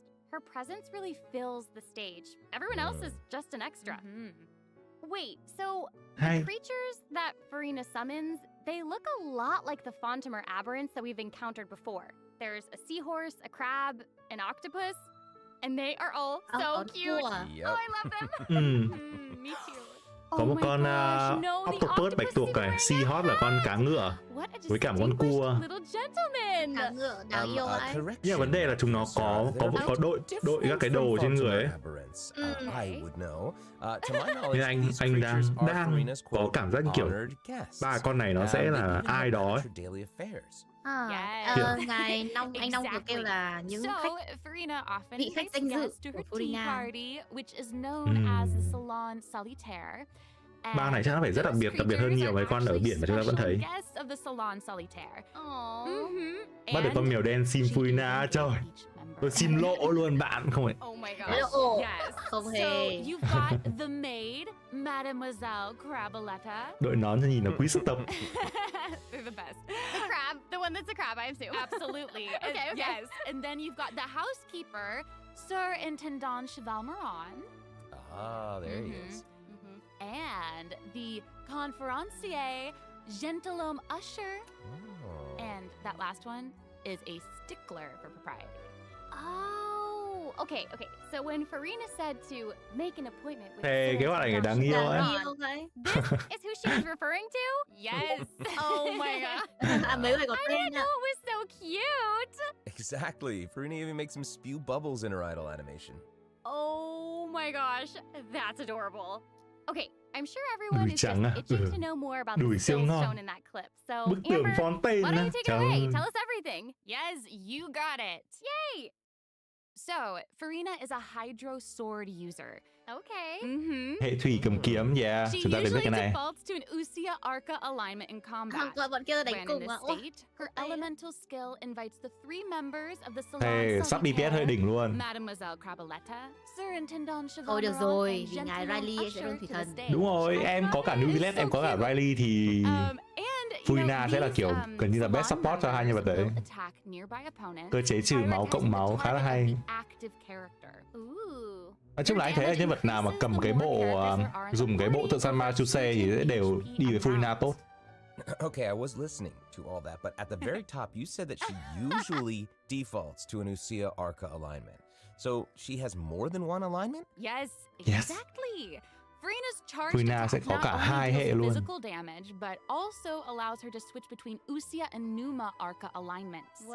chưa hiểu hai cái hệ này. Based on what we just saw, it seems like her Arca alignment. Em chưa hiểu là chưa hiểu về lore trong game hay là chưa hiểu về cái cơ chế của nó. Lo thì khá là dài, nhưng mà về cơ chế thì cơ bản là mỗi nhân vật nó sẽ có thể tạo ra một cái nguyên tố nhỏ phụ là Puma hoặc là Uzia. Thì với quái thường này không có gì mấy, nhưng mà với những con robot mecha ấy, khi mà con robot đấy mà là Puma chẳng hạn, và em đánh Uzia vào ấy, nó sẽ gây ra phản ứng và là con quái nó bị đơ hoặc là bị choáng hoặc là bị gì đấy, và gây ra thêm một lượng đam nhỏ nhỏ nữa. Nhưng mà chỉ có người Fontaine thôi chứ không phải là nhân vật nặng. Chính xác, chỉ có nhân vật Fontaine mới có. And when the party member's HP increases or decreases, Farina will accumulate fanfare points. Amazing. So Farina increases the damage and the incoming healing bonus of nearby party members based on the amount of fanfare she has. Wow, it seems like this fighting style really suits Farina's cái con mà gọi ra để heal là con gì nhỉ? Totally. I can already see the fluctuations in my thấy flex Riley chưa? Đó. Due to her knowledge of đấy, ý là kiểu là phải roll nữa không? Phải có. Người thích được người roll ạ. Wow, you can say that again. Yeah, and that'll make it even easier. Mi vẫn còn 2 gói đạp X2 nữa mà, lo gì? Yên tâm. Always the secret. Wow, giọng của anh Long siêu trầm. Whenever one of Farina's summons is on the field, Farina gains the ability to walk on water. Oh my gosh, that is so cool. Yes. Hey, I actually saw that Farina's outfit changes whenever she switches between arc alignments. Oh yeah. Good eye. Hai hệ là đổi trang phục. It does change. Đổi cả màu sắc quần áo. The charm of a celebrity, I suppose. Yes. So if you want to learn more about New story quest, then be sure to accompany her on her story nhiệm vụ truyền thuyết. The Animula Kuraji. Nó như kiểu nhiệm vụ đồng hành. Amazing. Nó là nhiệm vụ đồng hành ấy. Nhiệm vụ truyền thuyết. So next up, we have another old friend to introduce. She's now able to join the traveler's party with her trusty companion, Monsieur Verite. Charlotte. That's right. It's Charlotte. Yay! Yay! Thế nhưng mà anh hơi tiếc, kiểu anh từ lúc mà phiên bản 3.7 là phiên bản đầu tiên mà Charlotte xuất hiện ấy, anh đã mong bé này là 5 sao, nhưng cuối cùng bé này là 4 sao. Yes, that's right. Charlotte's hard-hitting spirit and determination to uncover the Support truth healer thì phải. really leave an impression, don't they? Yeah. That's right. During our journey in Fontaine, didn't she treat the traveler to a magnificent meal in order to get a scoop about Wriothesley? Though she didn't end up getting the interview. Cô Mi kiểu. But I don't think that will deter her. She'll always be in search of the truth. The world is her treasure chest, and only her camera can determine its contents. Dân favor nhà báo. Thế anh rất thích rằng anh thích là thích ấy nhá, Charlotte nhá. Nhưng khả năng cao là Charlotte với cả Farina sẽ không cùng banner rồi. Khả chắc là như thế. Charlotte's talent for photography is truly a marvel. No matter the subject or setting, her photos somehow 4 sao, đúng rồi. Vì tôi bảo 4 sao mà kiểu tôi đã rất mong Charlotte là 5 sao, tại vì tôi thực sự thích cái thiết kế của Charlotte. Nhưng mà cuối cùng thì em nói là 4 sao. Many Fontanians even cut the prints out of the newspaper and keep them as clippings. That's so cool. Chưa chắc. Anh để sẽ xem thử xem kỹ năng của Charlotte là gì. I know! Charlotte actually commissioned both of those items from Chiori. She even commissioned Monsieur Verite's accessories in several different styles mà tập này chơi một cái tập. Wow, that is pretty thoughtful. Charlotte này chắc là đi với cả banner sau, banner rerun. Her own Monsieur Verite. Yes, it really does. Okay, let's go ahead and take a look at Charlotte's character showcase, shall we? Ooh, let's do it. If you keep your eyes peeled and your mind engaged, you'll find there's always a new story nearby just waiting to be discovered. Hệ bé này kiểu hệ băng nhưng mà tính cách kiểu không giống hệ băng tí nào á. Kiểu mấy anh hệ băng thường là trầm kiểu đấy kiểu Riley đấy. Hệ lửa. Bé này như kiểu phải hệ lửa ấy. Có thể giữ. Đấy là giữ E hay là giữ đánh thường ta? Nhưng chắc đấy là giữ E. Wow. Oh, amazing. Yeah, she's really like moving around. Yes! Honestly, it's just what you'd expect of a reporter for the Steambird. Even her combat skills involve taking photos. Có anh đi lúc. Yeah, and then like what a lively anh đi lúc thì kiểu trái ngược với các hệ lửa lại. Like I was saying, she's moving around. They're super dynamic. It seems like she's always on the move. Who's on the march? Exactly. Charlotte is an expert at applying the skills and talents that she's developed as a reporter to other areas of her life, and that includes combat. With her trusty companion, Monsieur Verite, she captures enemies from all angles, unleashing attacks while discovering and exposing their weaknesses. Yes. Honestly, I would expect nothing less from one of Fontaine's most famous reporters. Cái hiển thị trên hình ảnh là đánh thương mà. Đánh thương để lại một cái sách gì đấy. Đánh thương. Okay, here's some cool stuff. Charlotte's elemental skill applies snappy silhouette to opponents caught within the viewfinder. Giống cái hơi giống cái E của Nahida khi giữ. Holding Charlotte's elemental skill strengthens these effects and applies focused impression to opponents instead. Có vẻ tạo nhiều hạt phết. Elemental burst creates a news flash field that continuously restores HP to party members within its range. Thế cháu là healer. Healer tạo hiệu ứng với cả cấp băng. Có vẻ khá là hay. As an experienced reporter, Charlotte is an expert at adapting her methods to match the needs of her target. When paired with Fontaine characters, Charlotte receives a healing bonus. When paired with non-Fontaine characters, she receives a cryo damage bonus. Now that is not all. There is more. During the 4.2 special event, travelers can complete a quest to receive a special gadget called the zoom lens. When Charlotte activates the zoom lens, it will trigger her passive talent called first-person shutter. Oh my gosh! When you hold her elemental skill, the gadget will cause you to enter photo mode instead. Có nghĩa là chỉ Charlotte thôi à? Có nghĩa là nó cho mình một cái vật phẩm nhưng mà khi Charlotte giữ skin thì nó sẽ chuyển sang chế độ chụp ảnh. Có nghĩa là chúng ta sẽ cosplay một nhà báo thực sự luôn đấy. Nó vừa nói như thế. During the event overview portion. Again, who asked? So, Farina and Charlotte will bài both du. be featured in version 4.2 phase 1 là có Charlotte luôn. Event Wishes. In the phase 1 có Charlotte là bài du. Phase 1 cháy vậy thì phase 2 có cái gì? Có item. During this time, Charlotte will also receive Charlotte đi cùng với cả thủy thần luôn. drop rate boost. Huge boost. Huge boost. A new 5-star sword, Splendor of Thế có nghĩa là Mew chơi rất lớn đấy, banner Fuina ở đấy, nghĩa là kiểu dồn tất cả mọi thứ đấy. Vâng. Huge sword. Này như vừa lấy cứ trêu thôi. Sino Ayato. Yêu. Hỏi chấm. Okay, let's take a look at what Bây other giờ nhá, information we thay can bằng learn ao from hay thầm với Farina's cả itinerary. Dong Ly chúng ta sẽ nói chuyện. Looks like she's investigating something. Ooh. Oh, there's even a report attached. Tell us what it says. Okay, I will. It says, strange rumblings have been heard in the Oh, depths Nivering of na, Fontaine wow. waters. Dun, dun, dun. New boss. Oh, it's here Em vẫn tò mò nhân vật already? mới, cái nhân vật mà trông lạ lạ ấy. Wow. Ôi. Wow. It looks like it's in a sea Trông epic vãi. Ui. Nó mở được cổng. Oh, I remember this well. I recognize this well. Nó đóng, nó mở và nó đóng lại được cổng. Isn't this the whale that the traveler saw in Child's vision at the end of the version 4.1? Rồi hết là phase 1 rồi, đúng rồi. Bản sau rồi hết là phase 1 rồi. After ravaging its way through the primordial sea, this otherworldly creature has at long last broken the seal and descended upon Fontaine. Ooh. It's a real big. It feels like it might even burst right through the screen. Đẹp kinh khủng ấy. Thề. I get this feeling that Cái this is trông the trông type như of kiểu opponent Đánh vào đâu nhỉ? Đánh vào người nó, cứ đánh vào người nó. em xem nick thì là đánh vào người nó. In the first phase, it will use đấy, đánh its này. gigantic size to target the traveler with massive Ô, này alien không kháng nước attacks à? from all Mang- directions. Dodging is definitely your friend with this Không cho mình one. xem đam. Oh boy. Ok. Okay. So there also seems to be sort of a progress bar next to the boss's HP bar. Uầy, What's that? team này chiến phết nhỉ? Okay. Farina, Since we Nahida, can't Nubilet, outfight it, Baizu. we'll have to outsmart it instead. The creature just freed itself from captivity and is brimming with anger. So if you can find a way to capitalize on that anger, perhaps you'll also find its Cái hạt đấy phải weaknesses. dùng Piruma hoặc là Uzia đánh thì nhanh hơn. Okay, wait. Is Ôi, nó somebody nuốt being vào kìa. eaten? Đẹp. Is it Vãi.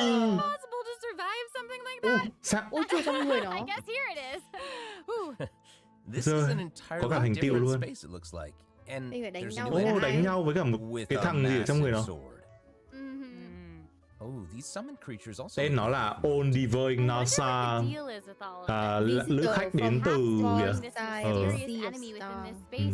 đến từ phía bờ xa của biển sao. Biển sao nghe giống Honkai Sao. Biển sao nghe giống Honkai Sao. Thuyền biển sao. Ôi thầy khó chịu đấy. Oh man, this boss looks really tough. What happens if we for some reason ngầu thế, con boss này ngầu kinh khủng ấy. This update actually helps with that problem. Starting from 4.2, an option will appear on the challenge giảm độ khó. Giảm độ khó ngon. Nấp thôi xong người bán hành à? Không.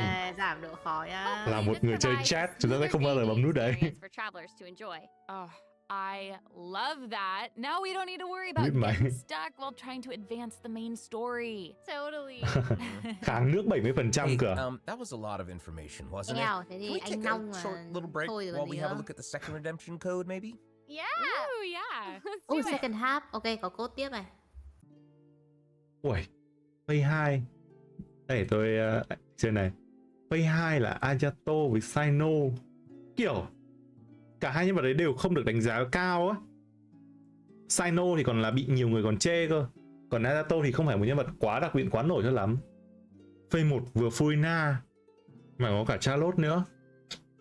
Tiếc là banner lại dính vào ấy nhỉ, dính vào chấn. Banner chấn lại dính vào chấn của Baizu. Hơi ngại cái chấn của Baizu một xíu. Nên đôn chấn không ta? NTQP2KPEZ MU á. Tẹo nhập code đã tay luôn. Sino không kích được chấn của Ayato nhiều fan à? Nhiều fan nhưng mà Ayato nhiều fan thế đấy, nhiều người xin thế. Thấy Ayato có diễn viên lồng tiếng xịn. So, we've introduced new characters, new plot lines, and a new boss. But I hope you're still eager for new content, travelers, because there's still more to come. Let's take a look at what other information we can learn from cái bong bóng này có nhiều cái bàn tay đang vỗ vỗ à? Okay, aside from investigating crises, it seems like our Hydro Archon also goes on 200 có code cho xin với. Code tôi đã có ở dưới phần mô tả của video này nha mọi người. Mọi người chắc sẽ phải F5 lại để chắc là hiện lên đấy. Nhưng mà chắc một lúc đi, để khoảng 1-2 phút nữa rồi F5 thì tôi sẽ thấy cái code đó ở dưới phần mô tả. New Era Showcase. Nó mở cái pháo đài mà bị gì nhỉ? Có sương mù ở gần viện ca kịch này, đúng không? It looks like Furina is in Aranea's forest on the east side of Fontaine. Chỗ này là chỗ nước biển khởi nguyên nó bị phụt lên. That's right behind the opera house. Cái cây ngay phía sau viện ca kịch. Cái cây này ở đâu ta? Cái map này, cái chỗ này ở đâu ta? Trông lạ đấy. Nó vừa bảo gì ạ? Cái gì nhỉ? Cái đài anh biết này, cái tháp này anh biết. Nó ở gần viện ca kịch. Ủa chỗ này gió mạnh quá. Không biết ai phong ấn cái chỗ đấy. Còn ai vào đây nữa, người đang nói kìa kìa.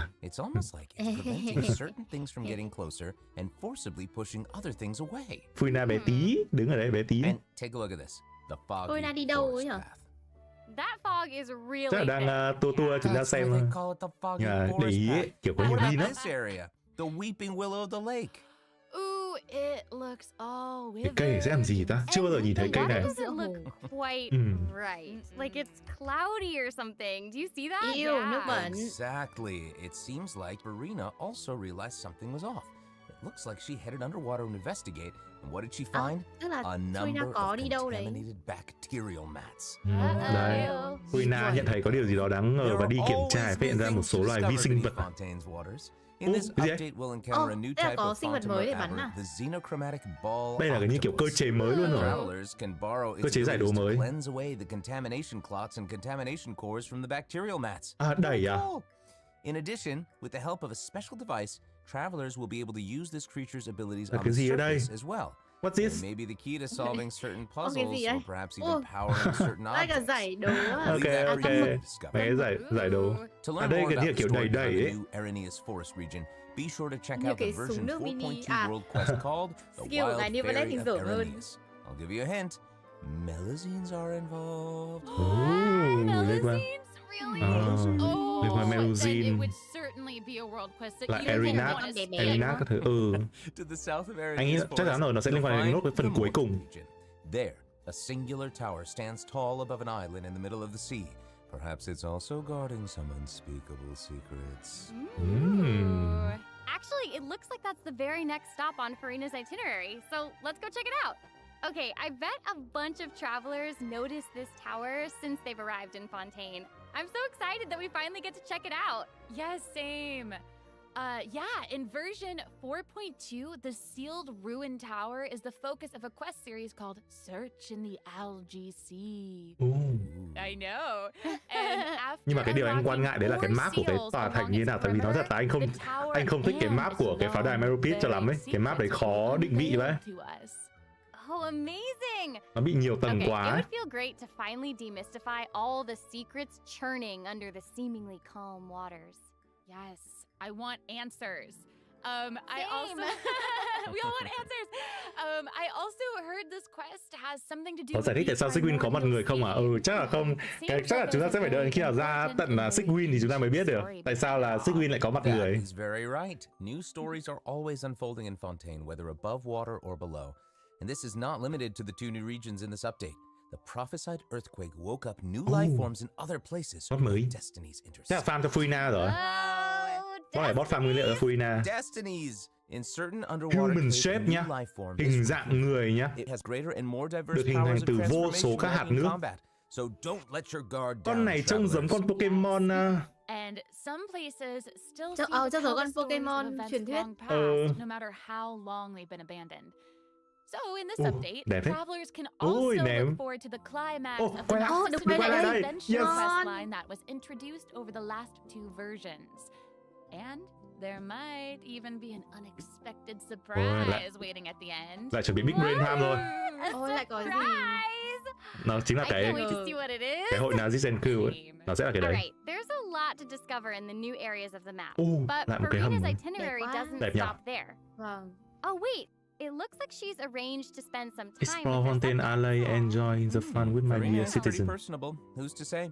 She might even make an appearance at the events taking place. Vậy là một con boss tuần, một con boss ngoài. Đúng rồi các bạn. Một con boss tuần mới là con cá voi, một con boss ngoài mới là giống con Pokemon lúc nãy và map mới. Alright.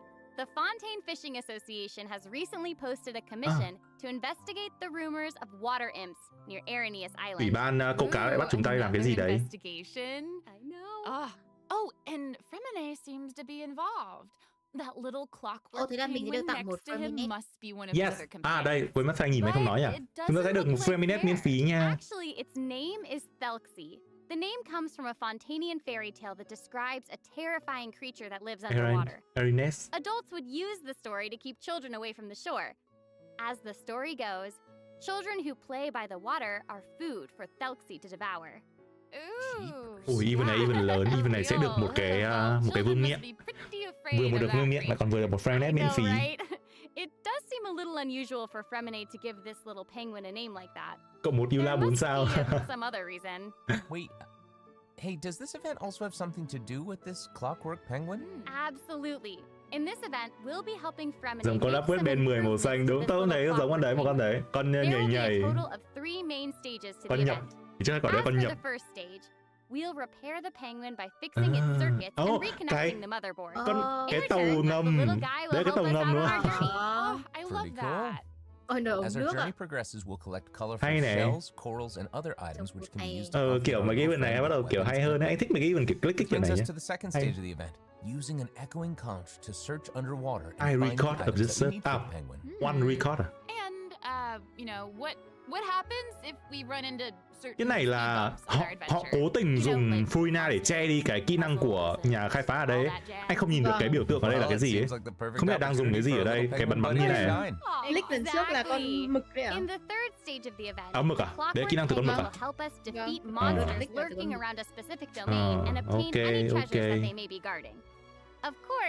The clockwork penguin will provide different buffs. Đánh chi à đâu? Bạn mình đấy.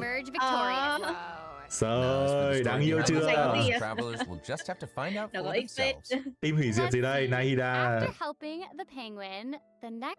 team này hạt nổ ra, nó tự chết mất.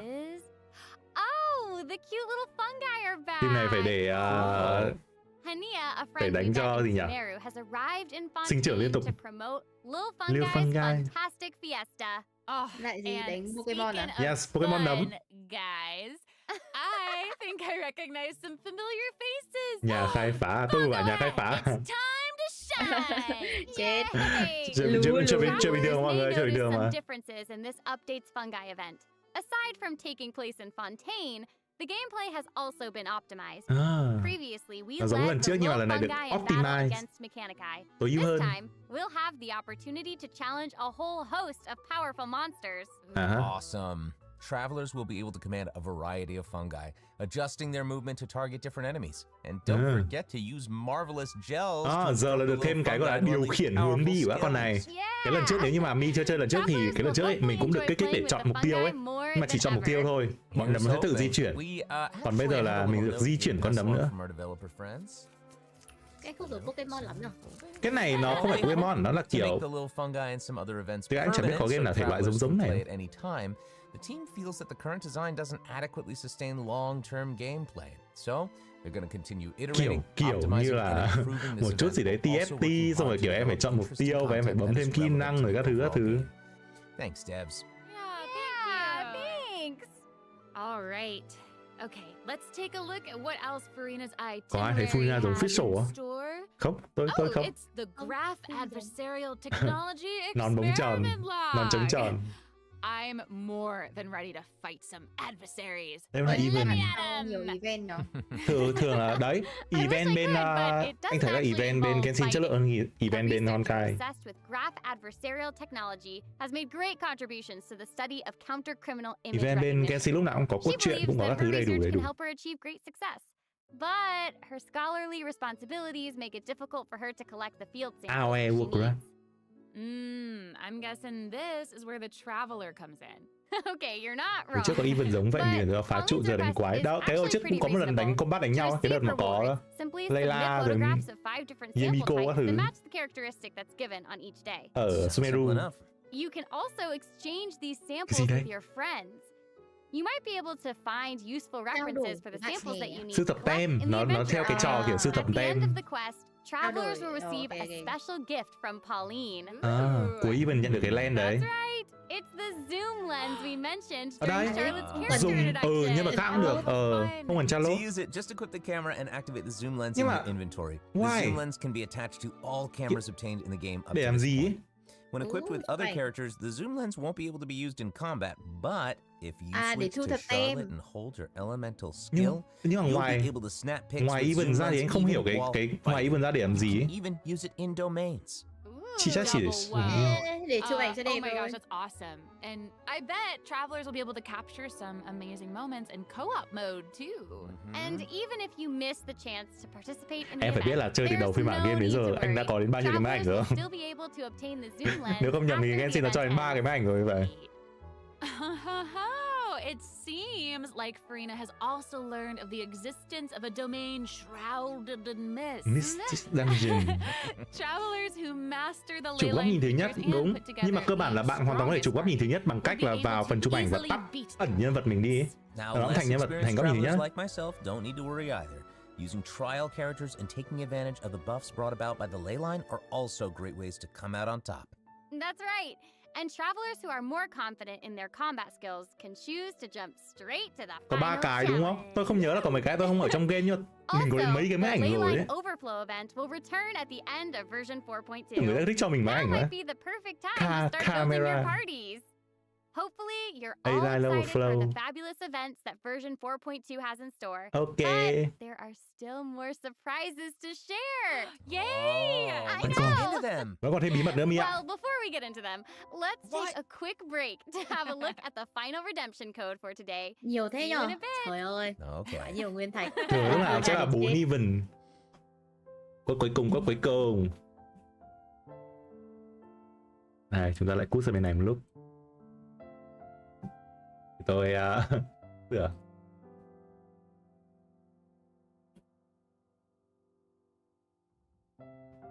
Ủa, nhưng hôm nay liệu có 4 cốt không ta? Có thêm cốt nào đền bù vì kiểu delay livestream nhỉ?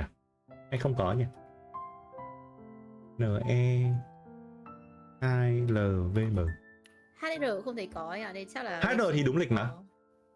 Đúng rồi, tôi không biết bên này có. HR. Ủa nhưng mà đấy đang nói kiểu điều tuyệt vời nhất đấy là sau khi xem cái livestream này và thứ Tư tuần sau là chúng ta đã được chơi rồi ấy.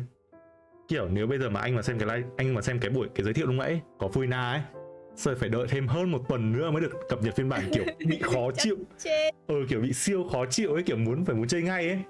Thậm chí bây giờ chỉ muốn là tẹo nữa xem livestream xong là vào game chơi làm nhiệm vụ luôn ấy. Nhưng mà thôi, đợi đến thứ Tư tuần sau cũng được. Ngài Riley với ngài Diverset. Riley chắc cúc rồi. Okay, I just took a look at Lady Farina's itinerary, and it seems we've actually reached the end. Hết rồi. I know. No. So we've submitted our appointment request to Surintendant Cheval Moran. While we're waiting to hear back, let's see what system optimizations we have for the upcoming version. Let's get into it. Cái này là qua Tiệc Live. First up is the quick challenge feature for weekly bosses. Quick start. New players or players who prefer to spend their time exploring may have yet to unlock certain weekly giờ mình có thể đánh boss nhanh bằng cách là bấm thẳng vào đây luôn. Với cả chưa làm nhiệm vụ đồng hành vẫn làm được, vẫn đánh được boss. In version 4.2, travelers who are at adventure rank 30 or above will have the option to quick challenge. Sắp tới GameLab có stream câu chuyện buổi sáng có ấy bạn. Chị My với anh Đức farm rác đến HR chưa? Farm rác á? Có rác gì ta? Tôi chưa. Nice. Yeah, now we don't have to wait to advance the story before we can level up a new character's talents and skills. Exactly. Also, we're introducing an update to Genius Invocation TCG. Cái trò bài In version 4.2, 3 new character cards and 5 new action cards will be added. There will also be an anh vẫn chỉ đợi khi nào nó cập. Anh nghĩ em không cần thiết. Khi nào nó even mấy event này cho mình nguyên thạch thì anh chắc anh mới chăm chỉ làm. Anh vẫn còn một đống content của này chưa làm. Các bạn họ cũng chỉ thưởng cho mình cái tiền tệ ở trong trò này thôi ấy. Chứ nó họ không cho mình nguyên thạch ấy. Giờ cứ cho mỗi cái 30 nguyên thạch xem làm vội luôn. The number of decks a player can save has been increased from 10 to 20. Toàn mấy cái hua. Cái thánh di vật cũng kêu là update nhưng mà thử khá là lâu rồi chưa thấy cập nhật lại. Họ cũng bảo sẽ có một cái cơ chế gì đấy để cho cái thánh di vật nó thông minh hơn nhưng mà đến giờ cũng chưa có. Mấy dự án họ bận nhỉ. ZZZ nữa mà. Không biết là team như nào. Thì anh Đức có giải quyết được Trình Minh nữa không ạ? Tối nay chắc là thôi. Tối nay chắc tôi chỉ livestream khoảng tầm một lúc nữa thôi. Bây giờ xem xong cái livestream này xong rồi sẽ ngồi xem lại cái mấy cái trailer một chút, nói chuyện một chút, xong rồi chắc thế thôi. Xong rồi tôi sủi đi làm cốt truyện. Cho mình làm nốt cốt truyện để 4.2 còn chơi tiếp luôn. ZZZ my livestream đấy. Để xem mai thôi, có gì không? Anh nghĩ là cũng sẽ, anh sợ không có content mới chứ. Mong là có content mới. Amazing. Red notification dots have also been Hello chị Đức, hello anh Mi bé, hello bạn nhé. Notifications that have already been cleared will no longer reappear when logging in on a different platform. Quest optimizations will also be available in version 4.2. The first one pertains to unlocking story quests. Travelers will now get to choose whether to accept a story quest after unlocking. Đấy, ngày trước là mình bấm vào cái đấy mình nhận luôn, còn giờ mình bấm vào thôi mình sẽ chọn xem là có làm bây giờ hay không. Khá là hay. The update has also made notifications about prerequisite quests even clearer, making it easier for players to proceed to certain content. Bây giờ sẽ bấm vào biết là cần làm quest nào trước quest đấy thì mới mở. Okay, great. Hay.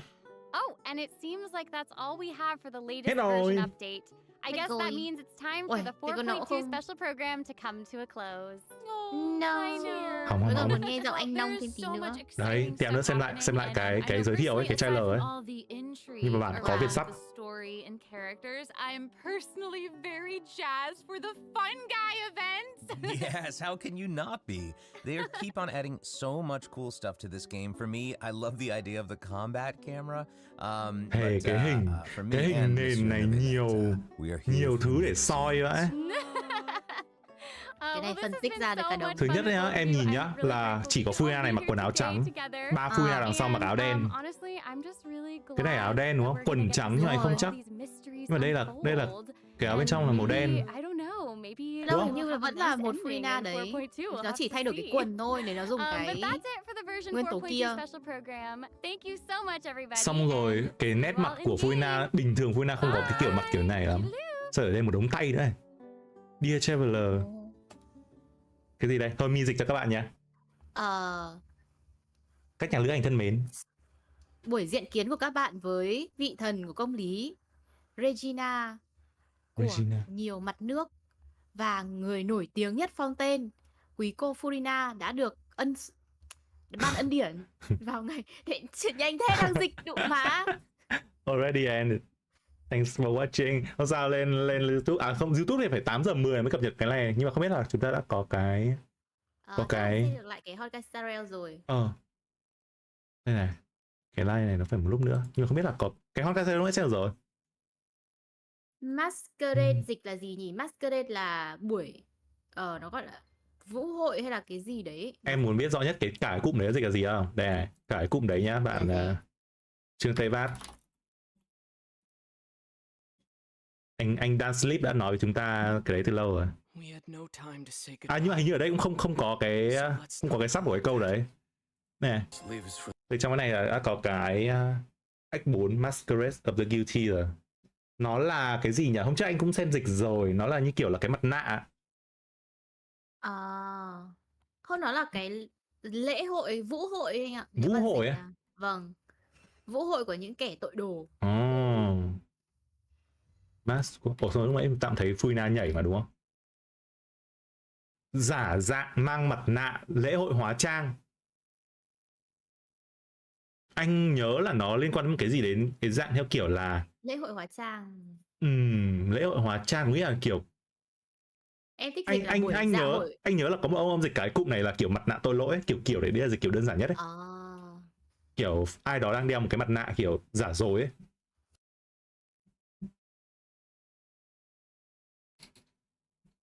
Trên Twitter có đăng thông tin thầy của Chide à? Cái ảnh đấy thề đang muốn bấm để xem lại thôi. Ôi, nghe lại ngài Nivenet nói cái máy chỉ thị phán quyết không? Ở đâu? The Origins Mechanic Analyst Canada. Cái đấy ở đâu? Cái đấy ở đâu? Cái đấy là cái trailer vừa nãy. Nhưng mà hoặc nếu không thì anh ấn ở trên Genshin chắc có. Thôi, đợi tẹo nữa. Ngồi xem lại cái livestream của xem lại giới thiệu của Honkai nhỉ. Rồi tẹo nữa 10 phút nữa chắc là sẽ có ở đây. Xem lại nhá mình nhá. Ok rồi. Nhưng thực sự xem xong cái này, xem xong Genshin thấy cái này nói bị hơi nhạt nhẽo ấy. Thôi cứ xem lần xem một pause lại sao? Ok. Anh muốn pause lại nhiều đoạn nữa. Another anomaly in this shining universe. Since you do not understand the beauty, I will have to show you in a way that only a knight can.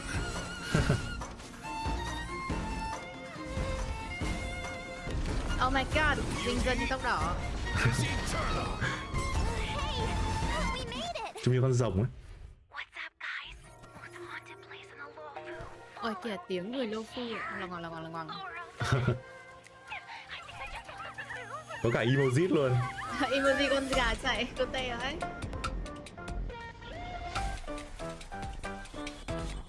Yo, what's up? You're finally here. Captain Hoa, should we start the ghost talk now? Captain. You can just call me Hoa. Giọng Hoa cô tê ấy. Cô tê mà. Ron thôi, không phải 12, Ron hạt nhà. Nhà đang thiếu chủ thú.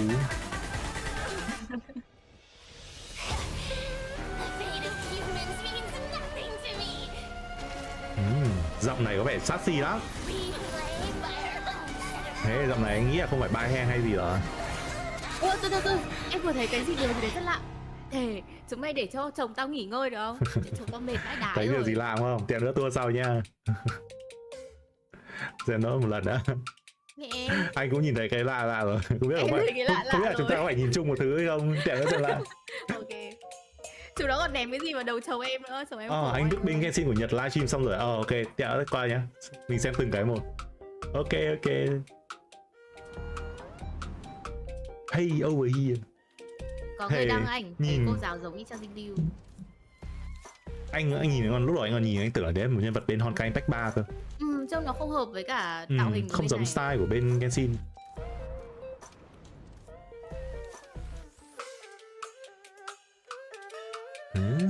Nhà Trình lại bị lôi ra làm bia đâu, bia tập bắn. em để ý Giang Trinh có 3 cái điểm yếu của 3 người còn lại của Vân Thượng Ngũ Kiều ấy. Khổ thân thằng bé. Lượng tử gió với cả điện.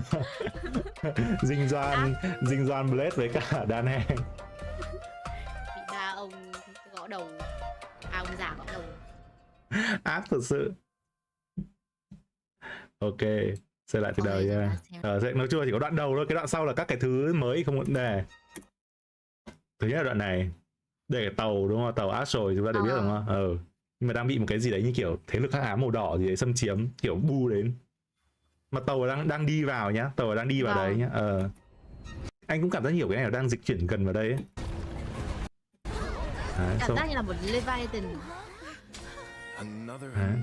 Mọi người bị chấn động xong rồi tự nhiên thằng này xuất hiện trên tàu. Thầy kiểu mờ ám vai trưởng ấy. Ở đó rất ngáo.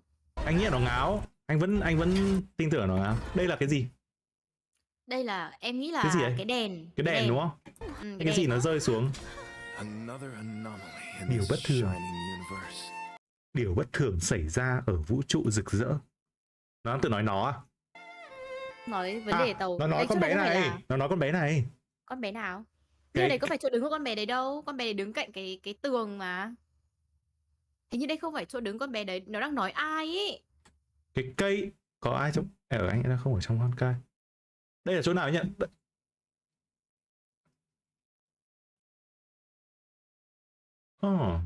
Ai nhỉ? Nhưng mà trên tàu làm gì còn ai nữa? Hay như đâu là... Không, em không phải. Tại vì bà ấy... Trên tàu còn ai đấy? Bà ấy có thể sẽ không phải đi ở đây đâu. Kiểu đoạn đấy là nó cố tình nó đánh lừa mình là đang nói chuyện với cái cây đúng không? Để kiểu là giả vờ ông này bị ngáo ấy. Và mọi người cũng sẽ, những người mà không nhìn thấy nhân vật đấy cũng sẽ tưởng là ông này đang ngáo và đang nói chuyện với một cái gì đấy ấy. Cái cây gần cái gương á? Cái cây ngược với cái gương à? Thế đây là cái gương, đây là cái ảnh trong gương. Hả? Là sao? Có nghĩa đây là cái ảnh này, đây là đang nhìn ở trong gương ấy, đây là cái camera đang ở trong gương ấy. À tức là ông ấy chui ra. Anh cần phải. Tại vì Ivila thì cũng có liên quan đến gương. Dạ nữa anh vào game check lại chỗ này sau nhá. Đây, vào đoạn này là trên tàu. Đoạn này có thêm bọn quái mới. Nhưng mà vấn đề là đang ở trên đúng rồi, đây là cái đèn mi ạ. Cái đèn này sắp xuống. Cái đèn này sắp xuống, chỉ là cái đèn này. Đây mình có thể lần được cái góc đúng không? Cái góc này bái ở bên này. Đây nhá, đây là lúc này ở trong tàu nhá, cái tàu lúc này nó đâm hẳn vào cái màn xương đỏ đấy rồi đúng không? Vâng. Bên trong ngoài đỏ và bắt đầu trên tàu xuất hiện quái và không còn một ai cả. Không hiểu được cái việc là không còn một ai cả là vì để giới thiệu nhân vật hay là như thế nào đấy, nhưng mà trên tàu có quái và con này là con ở trong vũ trụ mô phỏng à? Con này con bọ hung trong đàn, đúng rồi, đây là quái ở trong đàn côn trùng. Mình gặp lại Tanjiro à? Hay là sao? Hay là ui, hay là đây là ở bên trong cái con ham ăn, con gì nhở? Tanjiro? Không, Tanjiro là sinh sôi. Ham ăn á? Tham ăn là con gì? Ouroboros á? Ouroboros, đúng rồi, Ouroboros chết rồi mà. Biết đâu, Ouroboros chưa chết. Tại đoạn cuối anh cứ xem đi, đoạn cuối có thoát ra khỏi mồm của một con Leviathan. Cần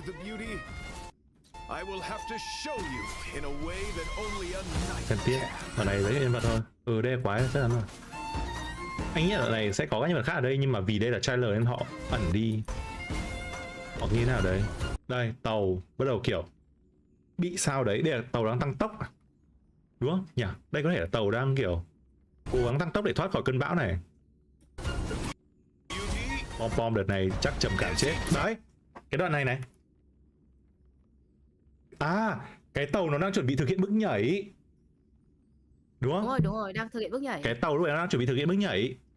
Nó muốn nhảy qua khỏi cái vùng xương đỏ đấy. Bước nhảy, đây là bước nhảy giống cả cái đoạn đầu mà khi mà giống đoạn đầu. Nhảy sang đấy. Jump, có những ai? Có nhà khai phá mát 7 với chú eo. Không nhìn thấy Himeko nhỉ, có nên đáng lo không ta? Anh nghĩ là không đâu, anh nghĩ là sau Pelaconi thì đấy, thấy chưa? Đây là một con rồng không? Cái mắt đây đúng không? Khỏi miệng của một con Leviathan. Leviathan á? Anh thì đang nhìn nó khá giống một con rồng. Nhưng mà đương nhiên là cũng chẳng có lý do gì trong một con rồng ở đây cả. Đây, crack đoạn này đoạn thoát ra, nghĩ là đâm vào, chắc là đâm vào cái vết xương đỏ, khả năng là từ con này nó tạo ra thôi. Thực ra nghe giả thuyết cũng hợp lý nhỉ, kiểu tại vì Ouroboros là ăn rất nhiều các cái con của con sinh sôi đấy đúng không? Đúng rồi, Từ khi là Ouroboros còn sống. Nên là ở trong bụng của con Tanjiro đấy, của Ouroboros đấy sẽ xuất hiện rất nhiều các cái con bọ đấy. Hồi này bị đâm vào bên trong con bọ đấy bằng cách nào đấy. Đâm vào đít. Sau rồi nhảy ra từ mồm. Kiểu đi một. Không thì rất ốc luôn á.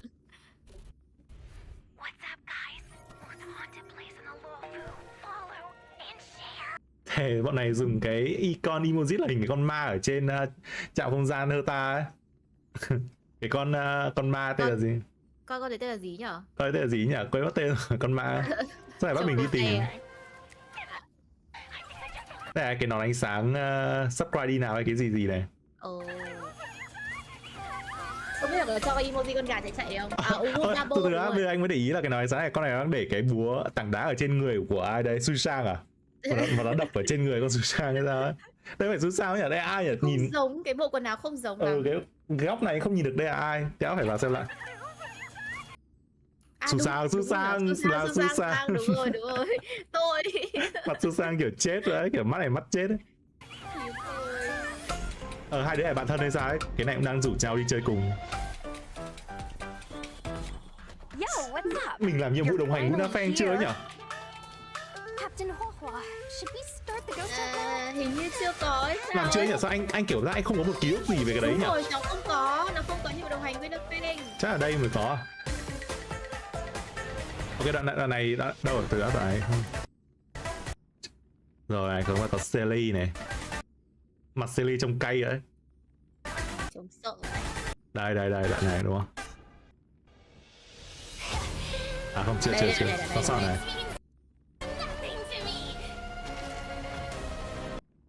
Đoạn này chắc là Dinh Doan đến cứu. Nếu mà theo đúng tình tiết. Sao Xuê Di đến này. Nhưng mà Xuê Di bị xích. Em không nghĩ là bị xích đâu, mà đang cố dùng cái dây xích của Hanya để kéo men lại đấy, men bay này. Rồi ok, kiểu bị hút vào kéo lại đúng không? Đúng rồi. Con ma này muốn hấp thụ men. Ok. Cái gì đấy? Nó giải phong ấn cái đuôi. Ok, để kiểu mượn sức mạnh à? Hay bạn ơi hãy cho tôi sức mạnh à? Như kiểu Đợt này cũng nhìn thấy khổng lồ đúng không? Nó hóa khổng lồ lên. Đấy, hóa to này. 100% sức mạnh. Lại phải đến tay chồng em giải quyết ạ. Đấy, xong rồi Dinh Doan nhìn lên. Xong chúng nó ném cái gì vào đầu chồng em nữa kìa. Đấy, thấy chưa? Đây là cái tay à? Đây là cái nắm đấm à? Đây là cái gì nhỉ? Em không biết. Soi kia anh à? Soi kia mà đây giờ ra đến lúc soi rồi mà. Chúng ta xem xong hết rồi soi. Chồng em khổ vậy đi. Cái gì đây? Anh thì cảm giác như kiểu đây là nắm đấm. Nhưng mà Dinh Doan chúng em sẽ có hoạt ảnh nén như các thứ. Đúng rồi, tại vì em nhìn xem quanh người Dinh Doan có điện rồi này. Đúng rồi, Dinh Doan. Đây, cái đoạn này sẽ kiểu epic vãi trưởng ấy, kiểu chuẩn bị sắp đấm vào phát thế là kiểu thần quân ra chặn đỡ hay cái gì đấy. Chúng ta có animation mới cho chồng em. Cái gì nhỉ? Anh cảm giác kiểu đây như kiểu nắm đấm của Em nghĩ là Hoyoverse sẽ mất kiểm soát sau đánh Nhìn luôn. Đúng rồi, tại vì bị con ma nhập vào mà đúng không? Đúng rồi, bị con ma nhập vào. Ok. Nó giải bóc cái dán ở đít nó ra, thế là bị nhập vào. Hay. Đằng sau này là hoạt ảnh và skill. Chắc sẽ có dự đoán nhỉ? Sẽ có phân tích trailer các thứ. 8:10. Bây giờ là mấy 8:10 rồi. Đây rồi. Đừng nghe giọng anh Nong nói tiếng Pháp. Chúng ta sẽ lại xem một lần, sau đấy phân tích sau nhá, sau đấy ngồi bóc sau nhá.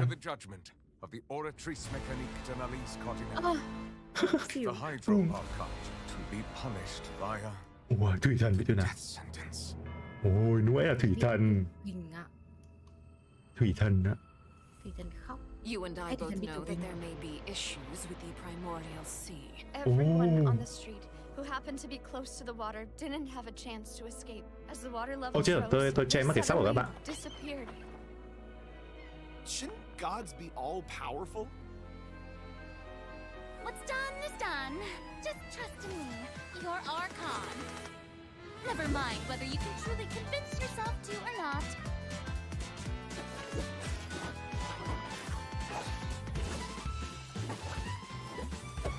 The show begins. Tưởng đùi anh Nong nữa. Sao lại đùi anh Nong? Đùi anh Nong ở đâu vậy? Đùi anh Nong ở đâu mà tôi không thấy được gì mà thấy lạ đấy. Anh Nong mặc áo thì dài, giày thì đến kéo đến tận gần háng. Kéo cao ra mà.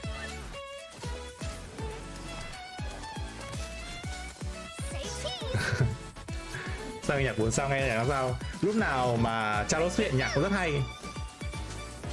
Cái nhạc trailer 3.7 siêu hay. Đây, Du à không, Du không phải người bản địa. Một. Bà tên là gì nhỉ? Navia. Navia. The prophecy. Yes. What has been prophesied will be fulfilled. Chắc chắn sẽ xảy ra. Ok.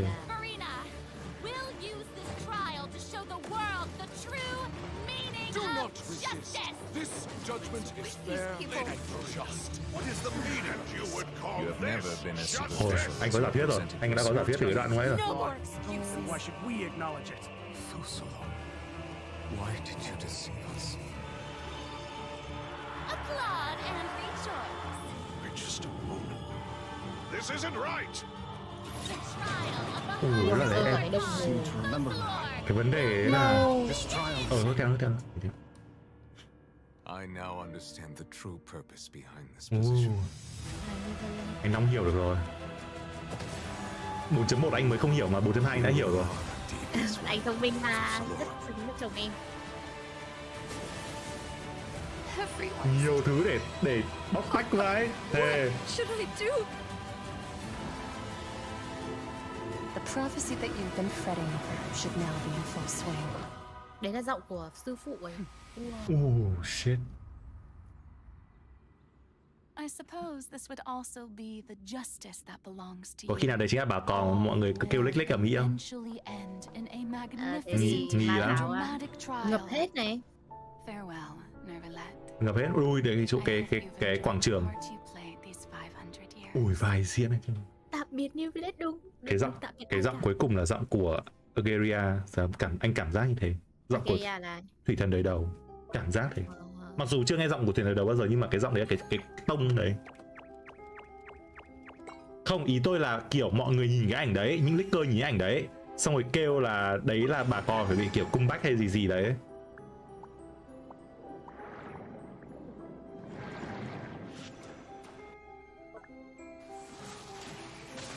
Nhìn như sư phụ Dinh Lưu mặc đồ silly bên Honkai Mech 3. Tôi không thấy kiểu nan áo bên Honkai Mech 3. Ok, đoạn này là even. Một Reminet miễn phí. Kể cả anh tầm này thích vũ khí miễn phí hơn, nhưng hơi kệ. Nhân vật miễn phí nhiều nhân vật em chả dùng đến ấy. Các bạn là lấy thêm cung mệnh thì cũng tốt. Có thêm cung mệnh cũng tốt.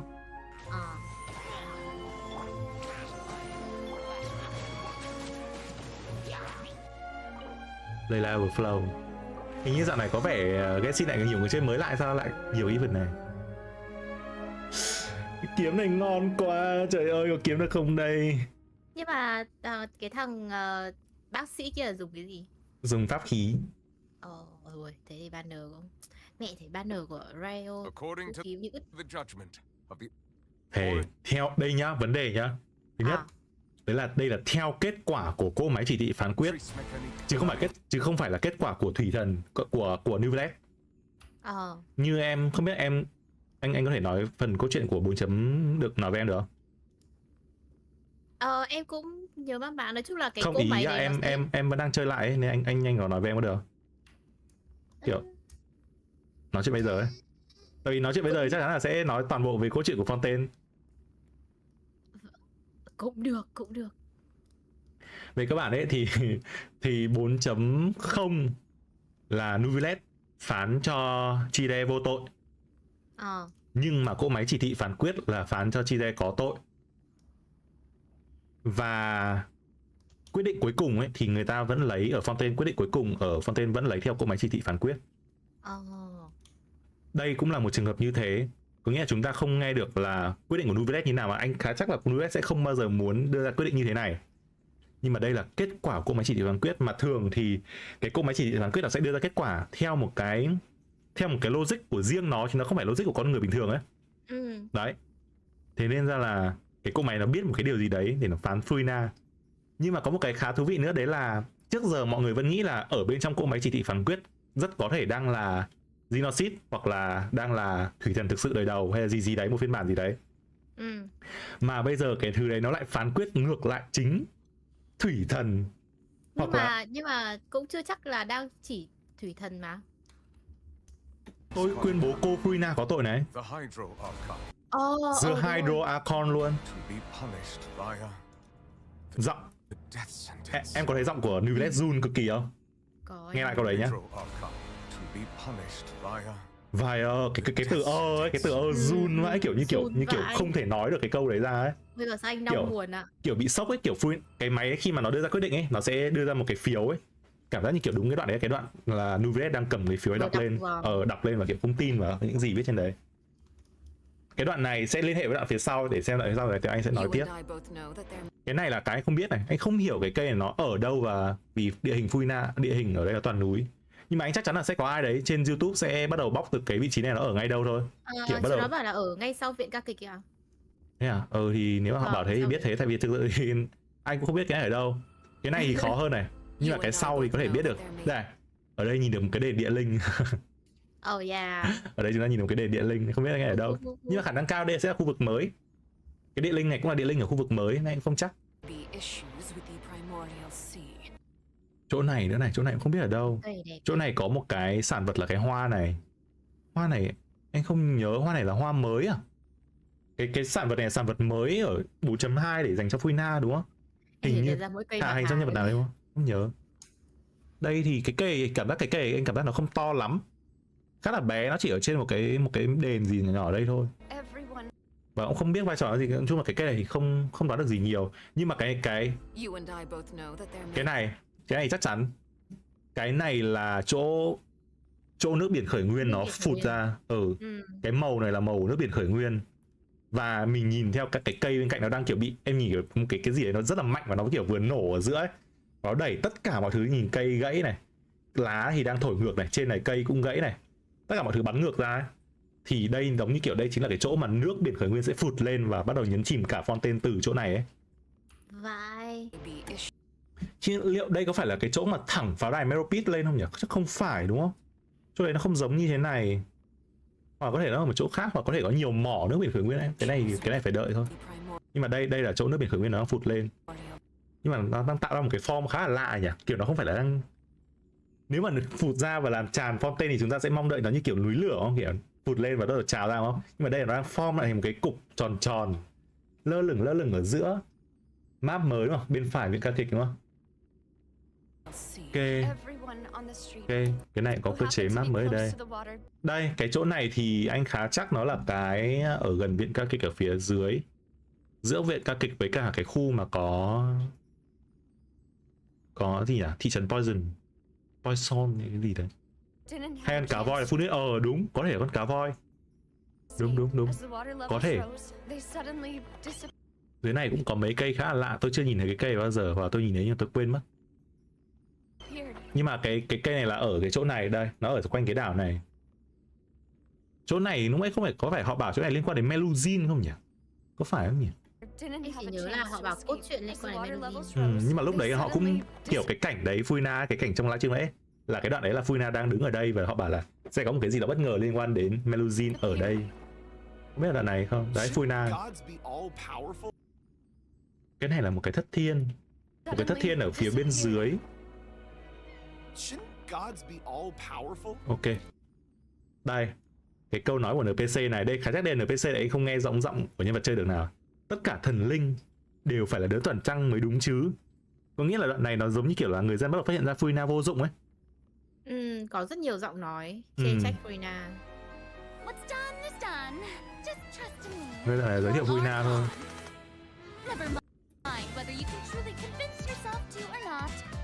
Mà lồng tiếng của nhân vật này cũng hay. Nhưng mà cái mà anh không thích lắm đấy là lồng tiếng Nhật và lồng tiếng Anh nó tạo ra hai cái vibe khác nhau hoàn toàn. Vâng, đúng rồi. Ví dụ như kiểu ví dụ như kiểu anh Long thì chúng ta vẫn cảm nhận được cái giọng là kiểu nghiêm trọng, kiểu không, nhưng mà New Village ở bên cao kính, kiểu nó trẻ hơn. Mặc dù nó trẻ hơn nhưng mà cả hai người đều cho anh cái vai là lịch sự. thanh lịch, quý tộc, quyền cao chức cao. Nhưng mà ấy, khi mà em nghe giọng của Furina tiếng Anh và giọng của Furina tiếng Nhật, nó là, anh cảm thấy đấy là hai cá tính khác nhau. Giọng của Furina tiếng Anh có gì đấy kiểu sassy hơn, kiểu điên hơn, kiểu gì nhỉ, kiểu nhóc hơn ấy, kiểu danh đấy hơi ấy, nhưng kiểu danh con hơn. Nhưng mà giọng tiếng Nhật thì lại không đến mức như thế. Tiếng Nhật nghe kiểu sao nhỉ, kiểu trầm hơn một chút, kiểu nhẹ nhàng hơn. Nó không đến mức kiểu bị gọi là sassy. Kiểu khi mà chơi tiếng Nhật ấy sẽ không thể nào dùng cái từ gọi là brat hay là dùng từ nhóc con cho cái Furina giọng tiếng Nhật được ấy.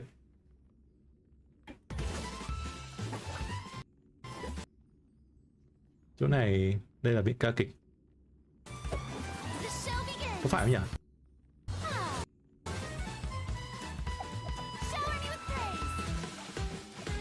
Con này chiếc quầy đáng yêu ấy.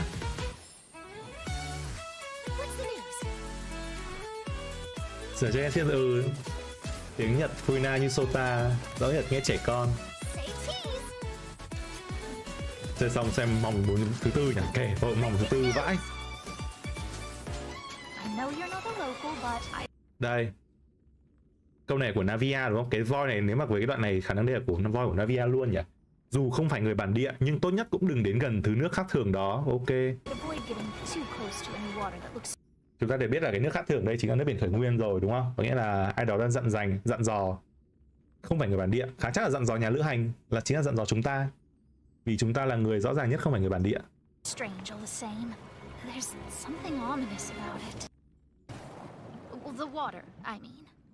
Tôi có một dự. Cái gì?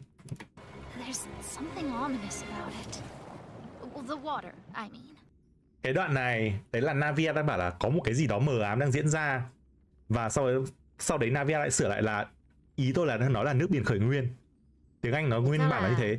Có nghĩa là nó đang còn chủ đề đang còn có một cái gì đấy nữa cơ. Có thể anh nghĩ em nghĩ là bà ấy cảm nhận được nước sắp tràn lên ý, em nghĩ thế.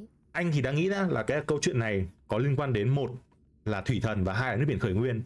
Và cái câu nói của Navia khi này nói là tôi cảm thấy có gì đó mờ ám, thì mọi người sẽ tưởng là đang nói là thủy thần mờ ám, nhưng mà Navia phải sửa lại luôn đấy là không, ý tôi là nước biển thủy nguyên mờ ám, ý nước biển khởi nguyên mờ ám. Cái câu tiếng Anh thì nó là như thế. Có nghĩa còn một cái đối tượng thứ ba nữa ở trong cái câu chuyện này, nhưng mà chắc là tầm này sẽ không thể biết được đấy là gì. Cái đoạn này thì là Furina ngã, Navia ngã nhá, không ngã đây là ngã ở trong, nếu mà anh nhìn không nhầm xung quanh là ở trong thành Fontaine. Mặc dù là kiểu rất khó nhìn nhưng mà hình như đây là ở bên trong, tại vì nhìn những cái chỗ này nhìn được một số các cái kiến trúc ấy, nó giống như kiểu cái nó giống như kiểu cái vật bên trong thành Fontaine ấy, cái kiến trúc ở phía bên trong thành Fontaine. Dưới là nước biển khởi nguyên rồi. Cái Navia đoạn này anh không nghĩ là Navia sẽ ngã xuống, anh nghĩ là Corinde sẽ cứu được đoạn này. Sau này có thể Corinde sẽ xuất hiện cứu, hoặc là như thế nào đấy, chứ anh không nghĩ là Navia có thể toan được, tại vì chúng ta còn chưa có phiên bản xuất hiện của Navia. Cái này thì là kiểu do game thôi, nhưng mà chúng ta còn chưa có banner của Navia và chúng ta chưa có Navia xuất hiện, nên Navia có thể chắc chắn 100% đấy là không thể nào chết được ở đoạn này, đúng không? Nếu không sẽ sắp tới sẽ banner người âm phủ à? Đúng không? Đúng không? Nên Navia còn chưa xuất hiện ở trong game. Navia còn chưa xuất hiện trong game, nên Navia chắc chắn sẽ không thể chết ở đoạn này.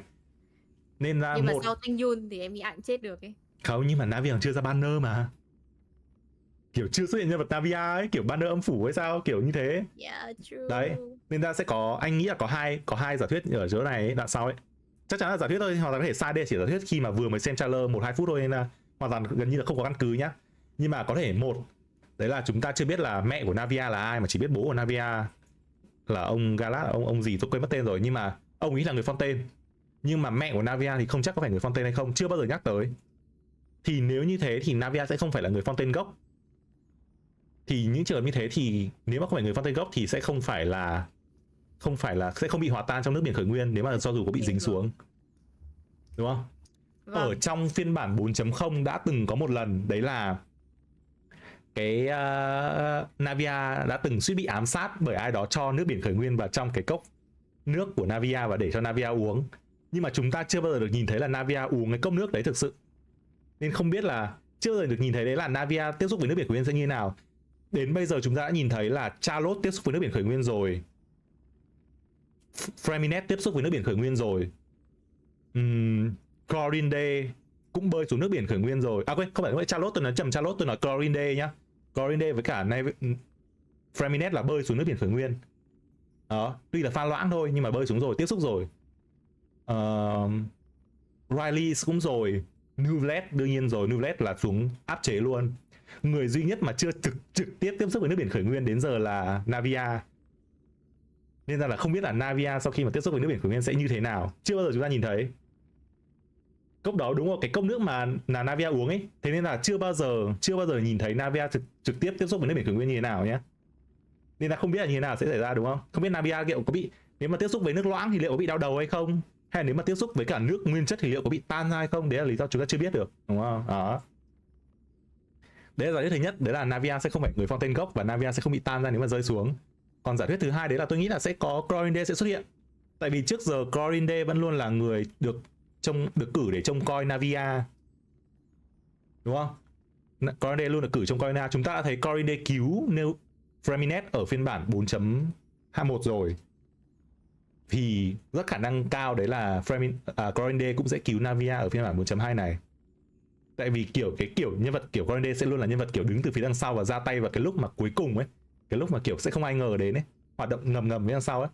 Bố của Navia đã giao cho Chlorinde nhiệm vụ là trông coi Navia khi mà ông chết đi rồi.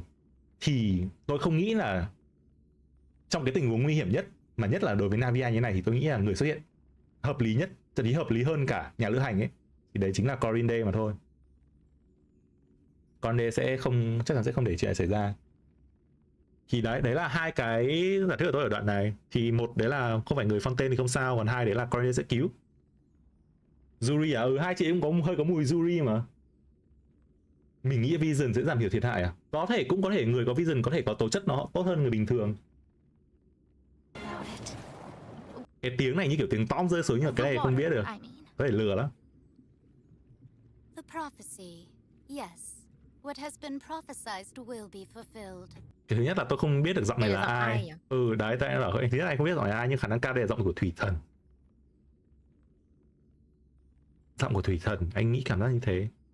Wow, đợi thứ tư chơi. Lời tiên tri chắc chắn sẽ xảy ra, tại vì ok, về sau chúng ta biết được, chúng ta nhìn được cảnh luôn đấy là lời tiên tri xảy ra rồi. Anh Đức em bảo. Thứ tư anh stream đi sao em ngồi xem. Ok. Anh chắc chắn là anh phải chơi luôn từ thứ tư thôi, roll riết các thứ luôn. Anh đã định bảo đổi với em. Đấy em bảo gì? Cái chỗ này tôi không nhìn không quen lắm. Chỗ này một là ở dưới viện nghiên cứu của Fontaine, hai là ở trong hội Nazizenku. Cái khu vực này tôi không biết ở đâu. Chỗ này nó có cái hoa mới này, tôi khả năng đây cũng sẽ là map mới. Tôi chưa nhìn thấy hoa bao giờ. Máy móc à? Đây, chỗ này là cái hội Nazizenku, đúng không nhỉ? Cái cửa sổ, cái nhà vòng tròn. Chỉ có cái này là tôi nhìn cái bàn này đang hơi lạ, tại vì bình thường đây là có cái bàn ở đây và 4 cái ghế chứ đúng không? Nếu đây mà là nhà của, nếu mà đây là cái chỗ của hội Nazizenku, tại vì sách vở các thứ bay, hay không phải nhỉ? Đúng không? Đúng không? Chỗ này là cái chỗ của hội Nazizenku. Chỗ này là bình thường ở mặc định ở các phiên bản hiện giờ là đang ở giữa, đang có một cái bàn, 4 cái ghế. Ở trên trần nhà ở đây này, phía trên này là có cái đồng hồ. Và giờ chúng ta nhìn thấy có một con mecha ở đây.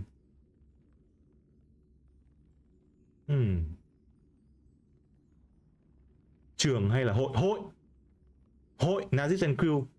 Cái chỗ này là hội Nazizenku. Cái đoạn này cái này có thể là trường Nazizenku này, cái này tôi không biết này. Nhưng mà đây đoạn này là hội. Tại vì thực ra cái hội đấy nó cũng chỉ có mỗi một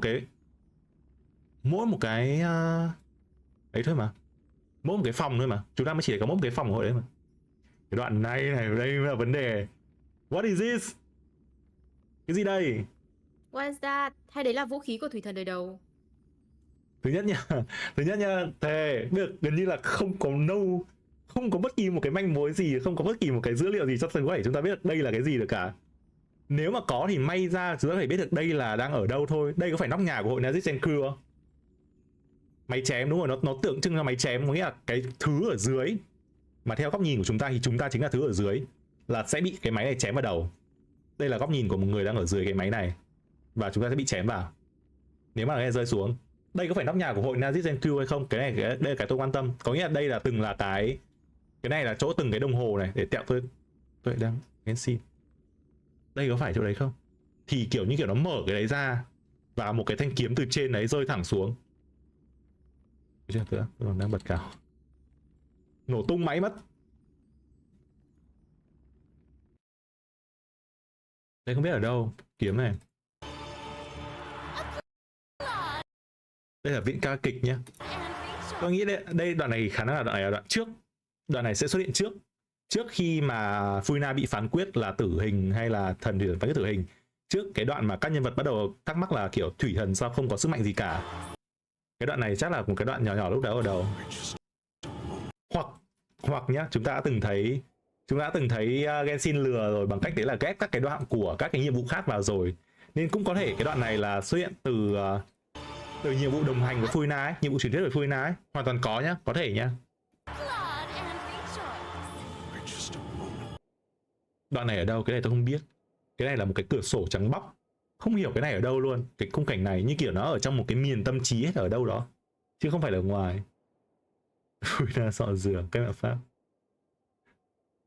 Thủy thần đời đầu muốn xử thủy thần đương nhiệm. Đúng rồi, nếu mà theo như cái giả thuyết lúc đầu ấy, đấy là cái máy của chị phán quyết bảo là thủy thần bị xử tử, thì có nghĩa là thủy thần đời đầu bị xử tử bởi thủy thần Furina bị xử tử bởi thủy thần đời đầu. Từ từ đã, tôi nãy giờ tôi quên mất tôi tắt hai con này. Đó. Sau chỗ này có nước, có gì đó bơi qua đúng không? Cái gì? Cá? Chỉ đơn giản là cá thôi nhỉ? Đây là mấy con... đây chỉ con cá nhỏ thôi. Không, đợi đã, không thể như thế được, có gì đó không đúng. Hội Nazis Q này, đây chắc chắn là hội Nazis Q rồi. Nhưng mà cái chỗ này rất khác so với chỗ lúc nãy nhỉ? Kiểu lúc này nó vẫn còn đang sáng. Còn lúc nãy mà lúc mà con robot xuất hiện vào, xong rồi các thứ nó mất cái bàn đây, cái bàn ở dưới này. Đấy. Cái bàn này lúc nãy là nó mất rồi. Và chúng ta chỉ còn có một số kiểu khung cảnh nó u ám hơn nữa. Đây là cái sàn gỗ của viện ca kịch. Nếu tôi không nhầm thì đây là cái sàn gỗ của viện ca kịch. Để tí nhé, tôi đang nhập. Tôi check lại. Thì Nuvilet vừa nhìn thấy một cái gì đó rất là sốc. Không biết là nhìn thấy cái gì.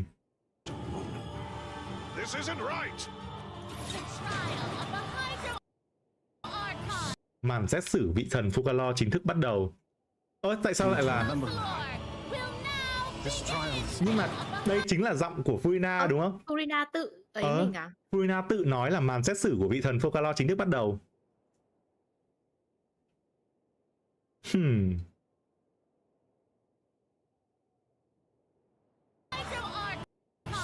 Đầu của các bạn Khánh Lê mỗi lần bạn comment bạn phải comment 3 lần nhé hả bạn?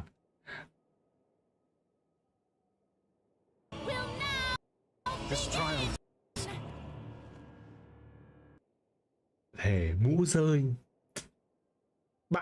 Bạn có biết khi mà nhìn cái mũ rơi này tôi nghĩ gì không? Mi có đoán tại sao mũ rơi không? Em nghĩ là đấy là biểu tượng của thủy thần ấy, rơi là kiểu lên sàn là ngang bằng như nhau ấy. Em nghĩ thế, anh nghĩ nào? Anh có một giả thuyết khác mà anh nghĩ là sẽ hợp lý hơn. Anh sẽ nói vì anh nhớ đoạn sau nó còn một câu nói gì kết hợp với đoạn đấy nữa. Teo sẽ nói về cái đoạn mũ rơi với cả đoạn thủy thần sau nhá. Cái đoạn đấy tôi ghi lại rồi, Teo tôi sẽ nói lại sau. Chúng ta xem đoạn này trước. Ôi, anh Long làm gì ấy? Đoạn này là anh khá chắc là đoạn này là anh Long đang... Thứ nhất là cái cảnh này thì đây là ở ngoài trời đúng không? Đúng nên rồi. là cái cảnh này cộng với cả cái cảnh con cá mập trồi lên này là không hợp lý, nó không phải là cùng một đoạn. Chỉ là Mio ghép vào đoạn này lừa thôi. Anh Long hiểu ngoài trời con cá mập thì nó trồi lên ở trong viện ca kịch. Đây, chúng ta có ai đây? Chi Ré mới là người đánh nhau với con cá mập này ở trong viện ca kịch. Lúc nãy mà xem nhanh ấy, tôi tưởng đây là anh Long. Nhưng mà giờ tôi chậm lại, đây là Chi Ré ở trong giáp hoàng kim. Con cá mập nó mở nguyên một cái lỗ, một cái cổng portal ở trong viện ca kịch và vào đây đánh nhau luôn. Đấy, đây này, cái đoạn này có vẻ giống với cái đoạn gì nhỉ? Nuvilet vừa bay lên lúc nãy, có nghĩa là ở ngoài ấy, xong rồi khóc ở bên ngoài ấy. Đây, mặt Nuvilet đang khá là kiểu buồn hoặc suy nghĩ gì đấy ấy. Nó sẽ nối sang đoạn này. Còn cái đoạn đánh nhau ở trong những ca kịch là giữa chi ré và con cá voi đấy. Anh Long biến hình. Mũ rơi mất làm vua.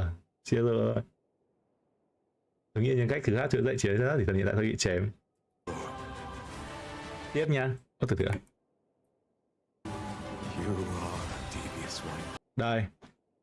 Cô đúng là xảo quyệt đấy, Fosalo. Cái này là biết nói ai không? Mi biết nói ai không? Em nghĩ là đang nói thủy thần đời đầu. Đúng rồi, tại vì Nuvilet không bao giờ gọi Furina là Fosalo cả. Nuvilet luôn gọi Furina là thủy thần hoặc là quý cô Furina. Không bao giờ Nuvilet gọi Furina là Fosalo. Thế là Fosalo vẫn còn sống nhưng mà để cho thủy thần bây giờ hứng hết. Hoặc chỉ đơn giản lấy là Nuvilet lúc đấy đã nhận ra được cái ý đồ thực sự của thủy thần giao cho mình là gì và nói là kiểu đây không phải là một lời chê mà đây là một lời kiểu như kiểu nói lại với một người bạn cũ ấy. Kiểu người đã mất để lại rồi ấy, kiểu thế. Kiểu mất rồi mà vẫn kiểu lừa được mình đến tận bây giờ ấy.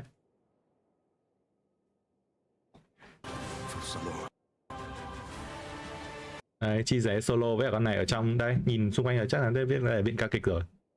Và sử dụng Delusion, yes, chắc chắn. Khả năng đoạn này là chi ré vẫn chưa nhận về được cái vision của chúng ta, chúng ta vẫn chưa trả cho chi ré cái vision. Và đấy, sau tiếp tục cái đoạn ở ngoài đấy là Nuvilet. Nuvilet gọi ra một cái gì đấy. Vì cái hoạt ảnh xung quanh mờ nên không thể nào mà nhìn ra được là đây đang ở đâu. Nhưng mà vì là trời mưa nên tôi có thể chắc chắn đây là trời mưa ở ngoài, tại vì không thể nào trời mưa ở trong một căn phòng đấy được.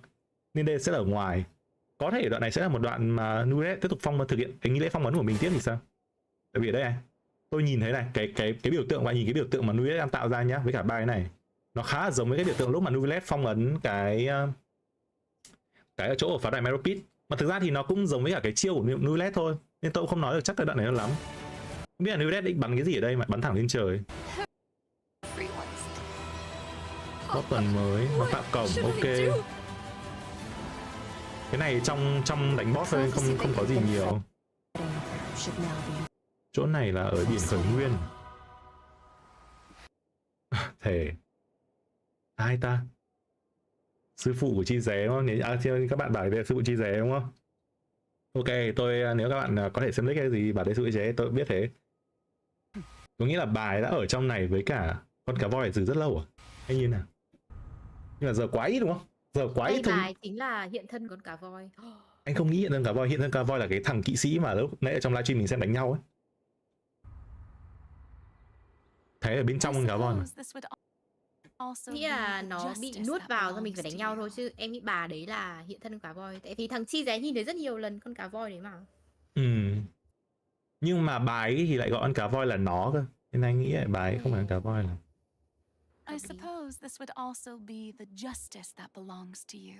Không biết để giọng ai. Có lẽ đây là chứ chính nghĩa của cô Giang. Cái câu này không biết là cái câu ở trong nhiệm vụ ma thần này là nhiệm vụ đồng hành. Anh thì nghĩ đây câu này trong nhiệm vụ đồng hành, nó không.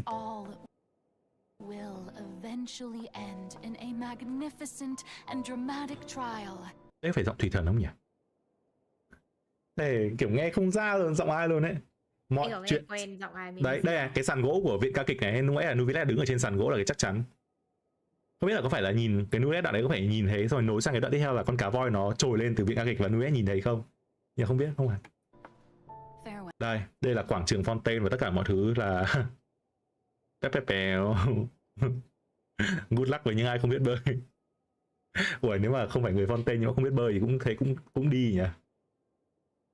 Tạm biệt Nuvilet, hy vọng anh sẽ thích. Đây, cái câu này này.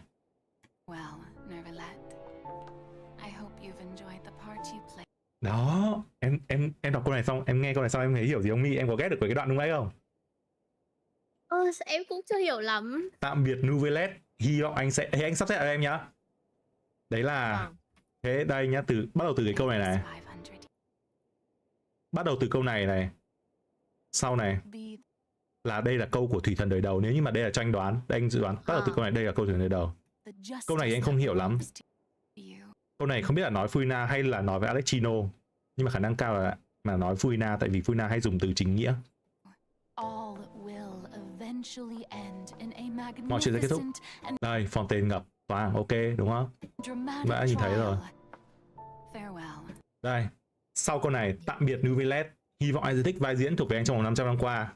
Sau đấy nối sang cái câu nối của Nuvelet, đấy là cô thật là xảo quyệt hay cái gì thật đấy, Fosalo, đúng không? Em có thấy nó hợp lý không? Có nghĩa là cái câu đấy của Nuvelet sau câu này. Đó. Tôi thấy đang nhớ lại hồi xưa. Không phải nhớ lại hồi xưa thì sẽ không thể nào nghe được. Và đây này, hy vọng anh sẽ thích vai diễn thuộc về anh trong 500 năm qua. Em hiểu không? Đây là một người đang nói ở hiện tại, chứ không phải là lời nói, đây không phải là ký ức của Furina ngày xưa. Đây là một người đang nói ở hiện tại ngay thời điểm bây giờ. Thế tại sao nó là sẽ thích? Cái này là do sắp tiếng Việt thôi, nhưng chắc mà có thể là gửi thư hoặc cái gì đấy, nhưng mà đây cái người đang nói cái này là người đang sống ở hiện tại nhá, chứ không phải là người đã chết ở trong quá khứ. Thế nên là đây là người nói hiện tại, và khá chắc người đang nói đấy chỉ là Fosalo là thủy thần thôi. Là Fosalo mà lúc nãy Nuvelet đã nhắc tới, đấy là cô xảo quyệt thật đấy, Fosalo ấy. Đó.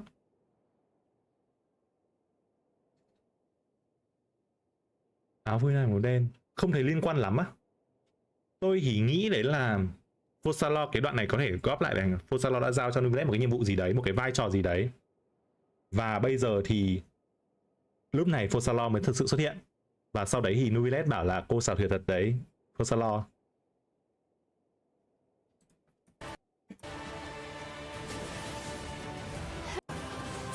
Đây.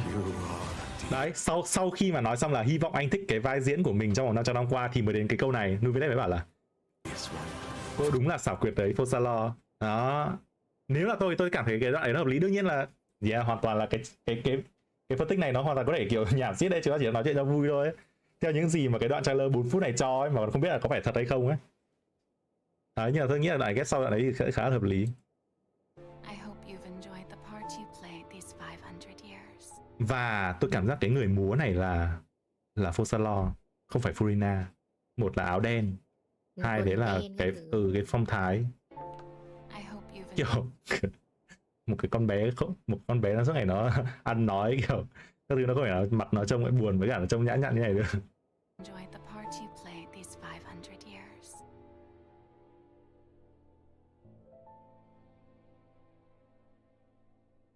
Cái đoạn mà nhiều người nói cờ lồng một lúc nó ở đoạn nào ấy nhỉ? Nhưng mà thôi đấy, quay lại cái đoạn này nhá. Đấy là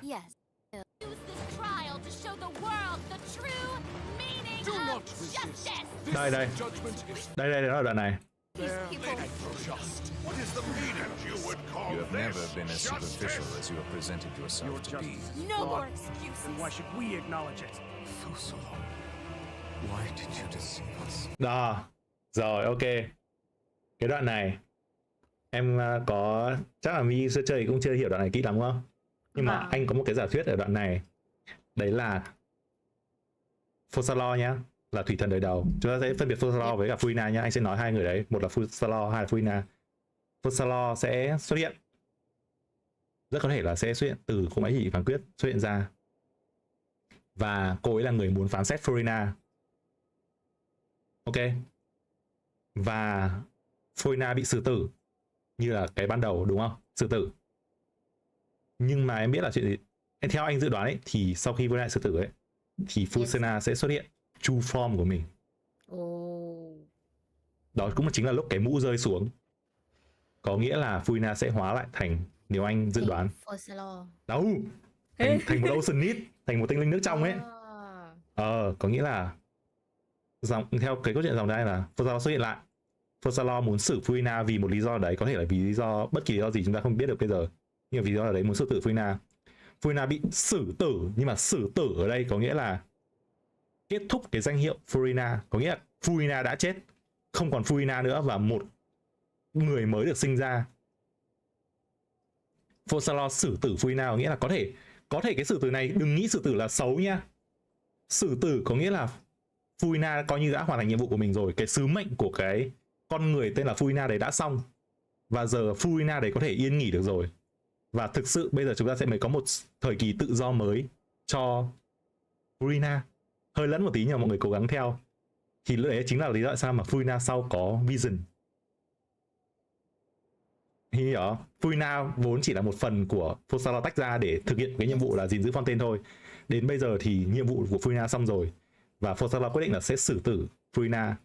Rồi sau đấy là trả về hình dạng thật sự của Furina là một tinh nước trong, mũ rơi xuống, chính là cái đoạn đấy. Có thể cái đoạn Nuvilet ngạc nhiên cũng là cái đoạn đấy. Đó. Và về sau gì đấy Furina nhận được vision ở cách nào đấy. Có khi cái đoạn mà nói hết là vai diễn, đúng rồi, có bạn là kết thúc vai diễn, đúng. Bỏ thân phận, có nghĩa là không còn hình dạng người nữa. Và mọi người bắt đầu ở dưới bắt đầu kiểu cái đoạn này là có một số câu ghép vào với nhau chắc chắn luôn. Chắc chắn cái đoạn này các bạn câu nói không cùng một đoạn.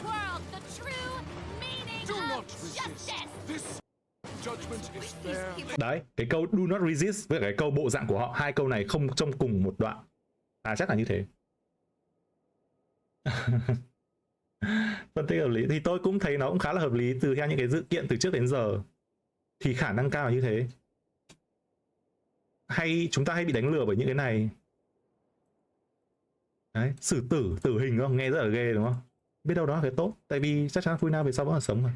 Có vision nữa thằng khác. Thế nên là anh Long mới kêu là cô nham hiểm thật đấy, có khi là để cho Furina cũng có thể đúng không? Đúng không? Đó, có nghĩa là có một cái gì đấy để cho gọi là giải thoát cho Furina bây giờ. Tại vì Furina bây giờ nó luôn là kiểu có một cái gì đấy muốn nói ra nhưng không thể là nói được. Và cái này nó chỉ là cái gì nhở? Giả thiết của bọn mình thôi, cứ đợi đến thứ tư là biết mà. Đây, vision này. Sau khi để xong thì chúng ta sẽ có Furina với vision. Yeah. Đấy, về cơ bản thì đấy là hầu hết những thứ. Còn thứ gì thôi, còn chi tiết nào không nhỉ? Và chắc chắn rồi, nó sẽ liên quan đến hội Nazis and Crew. Cái đồng hồ điểm đến 12 giờ và cái kim đồng hồ rơi xuống. Có cái này là tôi không biết cái này. Còn duy nhất cái chi tiết cái kiếm này. Em nghĩ đấy là phán xét của phù thủy thần đời đầu hay là bài dáng cái gì đấy xuống, em nghĩ thế thôi. Tại vì anh cũng không biết được khung cảnh xung quanh ở đâu. Nếu mà mình lần ra được cái khung cảnh xung quanh nó ở đâu thì có thể sẽ có một chút căn cứ gì, một chút manh mối gì đấy. Chỗ này trông giống như cái tháp mới ấy. Giống tháp mới nha. Nhưng mà bên ngoài cũng xanh tím, kiểu cái xanh tím là sẽ liên quan đến nước biển khởi nguyên. Đấy, đoạn này anh nghĩ là đoạn này là sau khi gọi là sư tử xong rồi này. Đầu rơi mũ rơi này, kiểu đấy. Mong là đúng. Nhưng không, thực ra là anh mong sẽ không đúng hơn. Anh mong là sẽ có plot twist gì hơn, chứ còn đúng theo ý mình đoán thì chán quá. Em nghĩ là nó sẽ có ấy. Đúng rồi, tại vì trailer này mà Mio nó sẽ không tiết lộ nhiều đâu. Mio làm kỹ mà. Trên tòa tháp không có cái cửa sổ nào giống như thế cả. Anh xem tòa tháp mới xem. Không phải tháp này. Không phải tháp này đúng không? Tháp mới khác đúng không? Đây bí cảnh hay sao? Phải là cái map mới.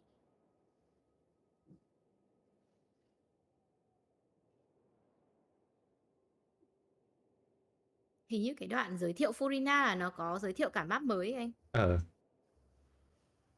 Đây này. Đấy. Trông giống không? Cái cửa sổ đúng không?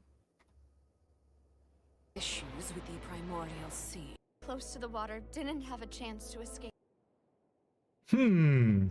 Khá là giống đấy, thật sự. Cửa sổ vuông vát này đúng không? Để check lại cái đoạn đấy đâu rồi. Cái đoạn này kiếm đúng không? Nhưng cái đoạn kiếm mình chỉ nhìn được góc trên thôi, mình không nhìn được cái cửa sổ. Có lẽ cái cửa sổ này không nhỉ? Chắc không phải.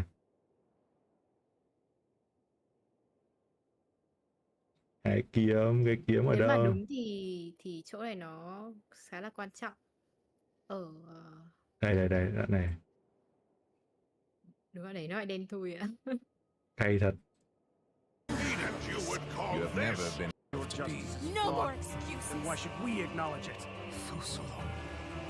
Đây đúng là cái viện ca kịch, quên, đây là cái hội Nazis and Crew. Đây, không phải mi ạ, cái cửa sổ trông giống. Cửa sổ này lại là hình vòm và có các cái hoa văn nữa cơ. Không giống lắm nha. Mặc dù cái móc nhà có vẻ là hợp lý đúng không? Hay là nó ở tầng trên? Tròn hoa văn kiểu kia. Chúng ta có nhìn thấy cái hoa văn đấy ở đây không? Không hề có cái hoa văn đấy, hoặc là ở trên này nhưng mình không nhìn thấy được. Nhưng thôi, chứ cái đấy khá là khó để đoán được bây giờ. Có thể thế chỗ đồng hồ bị vỡ à? Tầng trên à? Đúng không? Có thể đúng không? Ai biết được đúng không? Who knows? Nhân vật xuất hiện lúc cuối là ai vậy anh á? Đây à? Tôi không biết. Cái này thật sự là tôi không thể biết được. Tại vì nếu mà hoàn toàn bây giờ chỉ có đọc link thì mới biết được đây là ai. Còn đúng là tôi không hiểu, tôi biết được đây là ai, chưa bao giờ có một ai được nói đến hay là có tạo hình như thế này được nhắc tới cả. Nhưng mà hợp lý nhất thì tôi thấy các bạn bảo đấy là thầy của Chize cũng hợp lý, tại vì người đấy có liên quan đến các sự việc ở đây. Cái nhân vật này trông tạo hình kiểu nó không liên quan gì đến đấy, hoặc là người của đảo Thiên Không, giống cái bà ở đầu game, ngay đầu game mà nhốt main vào Thiên Lý, đúng không? Trong đại tạo diện hình của Thiên Lý. sống. Bà này có sức mạnh của biển khởi nguyên hay sao ấy. Cái quần áo, cái tông màu đẹp đấy, mắt đỏ.ซึ่งnhân vật này căng phết đấy. Thì GameLab có livestream Honkai Pack 3 mà chắc là thôi, tại vì Honkai Pack 3 tôi không chơi nữa nên ra là giờ cũng kiểu chẳng biết nói gì. Thế là giờ chắc là đến đây thôi. Ngồi xem nốt cái này. Phù giống nhỉ, giống một nhân vật bên Honkai Pack 3 nhỉ. Nhưng mà thì các bạn bảo đây là thầy của Chi Giấy thì chắc là cũng theo giả thuyết đấy thôi, tại vì tôi không có bất kỳ một ý kiến nào về nhân vật này. Hoàn toàn không thể đánh giá được gì cả, chỉ xuất hiện mỗi một đoạn cuối ở đây. Tạo hình các thứ cũng không có một manh mối gì về tạo hình nên tôi có thể đoán được cả. Chi Giấy có nhắc tới, đúng là Chi Giấy có nhắc tới một người thầy ở trong câu chuyện của mình ở 4.0 rồi. Và có vẻ như người thầy này cũng có khả năng gọi là nhìn thấy con cá voi, biết được con cá voi và ở trong cùng nơi với con cá voi sinh sống thì phải. Tại vì Chi Giấy bảo là tỉnh dậy thì nhìn thấy thầy đúng không? Được sư phụ dạy đúng không? Và sư phụ thì bảo là con cá voi đã để lại dấu ấn trên người Chi Giấy. Đó, kiểu đấy. Nên khả năng cao có thể người đấy. Cái này tôi nghĩ là đợi thêm 1-2 phiên bản nữa, hoặc có thể đợi trong cái đoạn này. Khi nào 4.2 cập nhật chúng ta chơi đoạn này chúng ta sẽ biết. Mong là chị sẽ có nhiều hơn, đấy là chỉ một cái đoạn xuất hiện nhỏ nhỏ ở đây. Chỉ biết nhân vật đó sẽ có banner rồi à? Biết đâu, hay là boss. Tại vì nhìn nhá, nhìn thiết kế trông lạ lắm, cái này có khi boss đấy, nhưng mà tôi cũng mong sẽ là nhân vật. Trời, chị này mà ra chắc chắn sẽ roll đấy. Nhưng mà thế thì kiểu cháy quá nhỉ. Còn Corinde rồi còn Alexino, cả cái trailer này không hề nhắc đến một đoạn nào có Alexino luôn, không hề có bất kỳ một hình nào Alexino. Mà chắc chắn chúng ta sẽ phải biết là Alexino chắc chắn phải. Không, em chỉ là giả thiết rồi. Em vừa đi đâu ấy? Em có biết nói gì cái phần này đâu là. Nhưng anh đấy hình ảnh thì nãy giờ, nhưng anh đang bảo là còn Alexino nữa, nhưng mà nãy giờ không có bất kỳ một cái hình ảnh nào về Alexino luôn. Sợ thật, giấu. Cháy như dinh lưu, giống khi mình nhìn cái tóc bướm bướm giống kiểu Sơ Lê nhỉ? Sơ Lê bên Honkai Siren. Ui, hay là mở ra biển lượng tử. Mở ra cổng kết nối biển lượng tử. Oh no.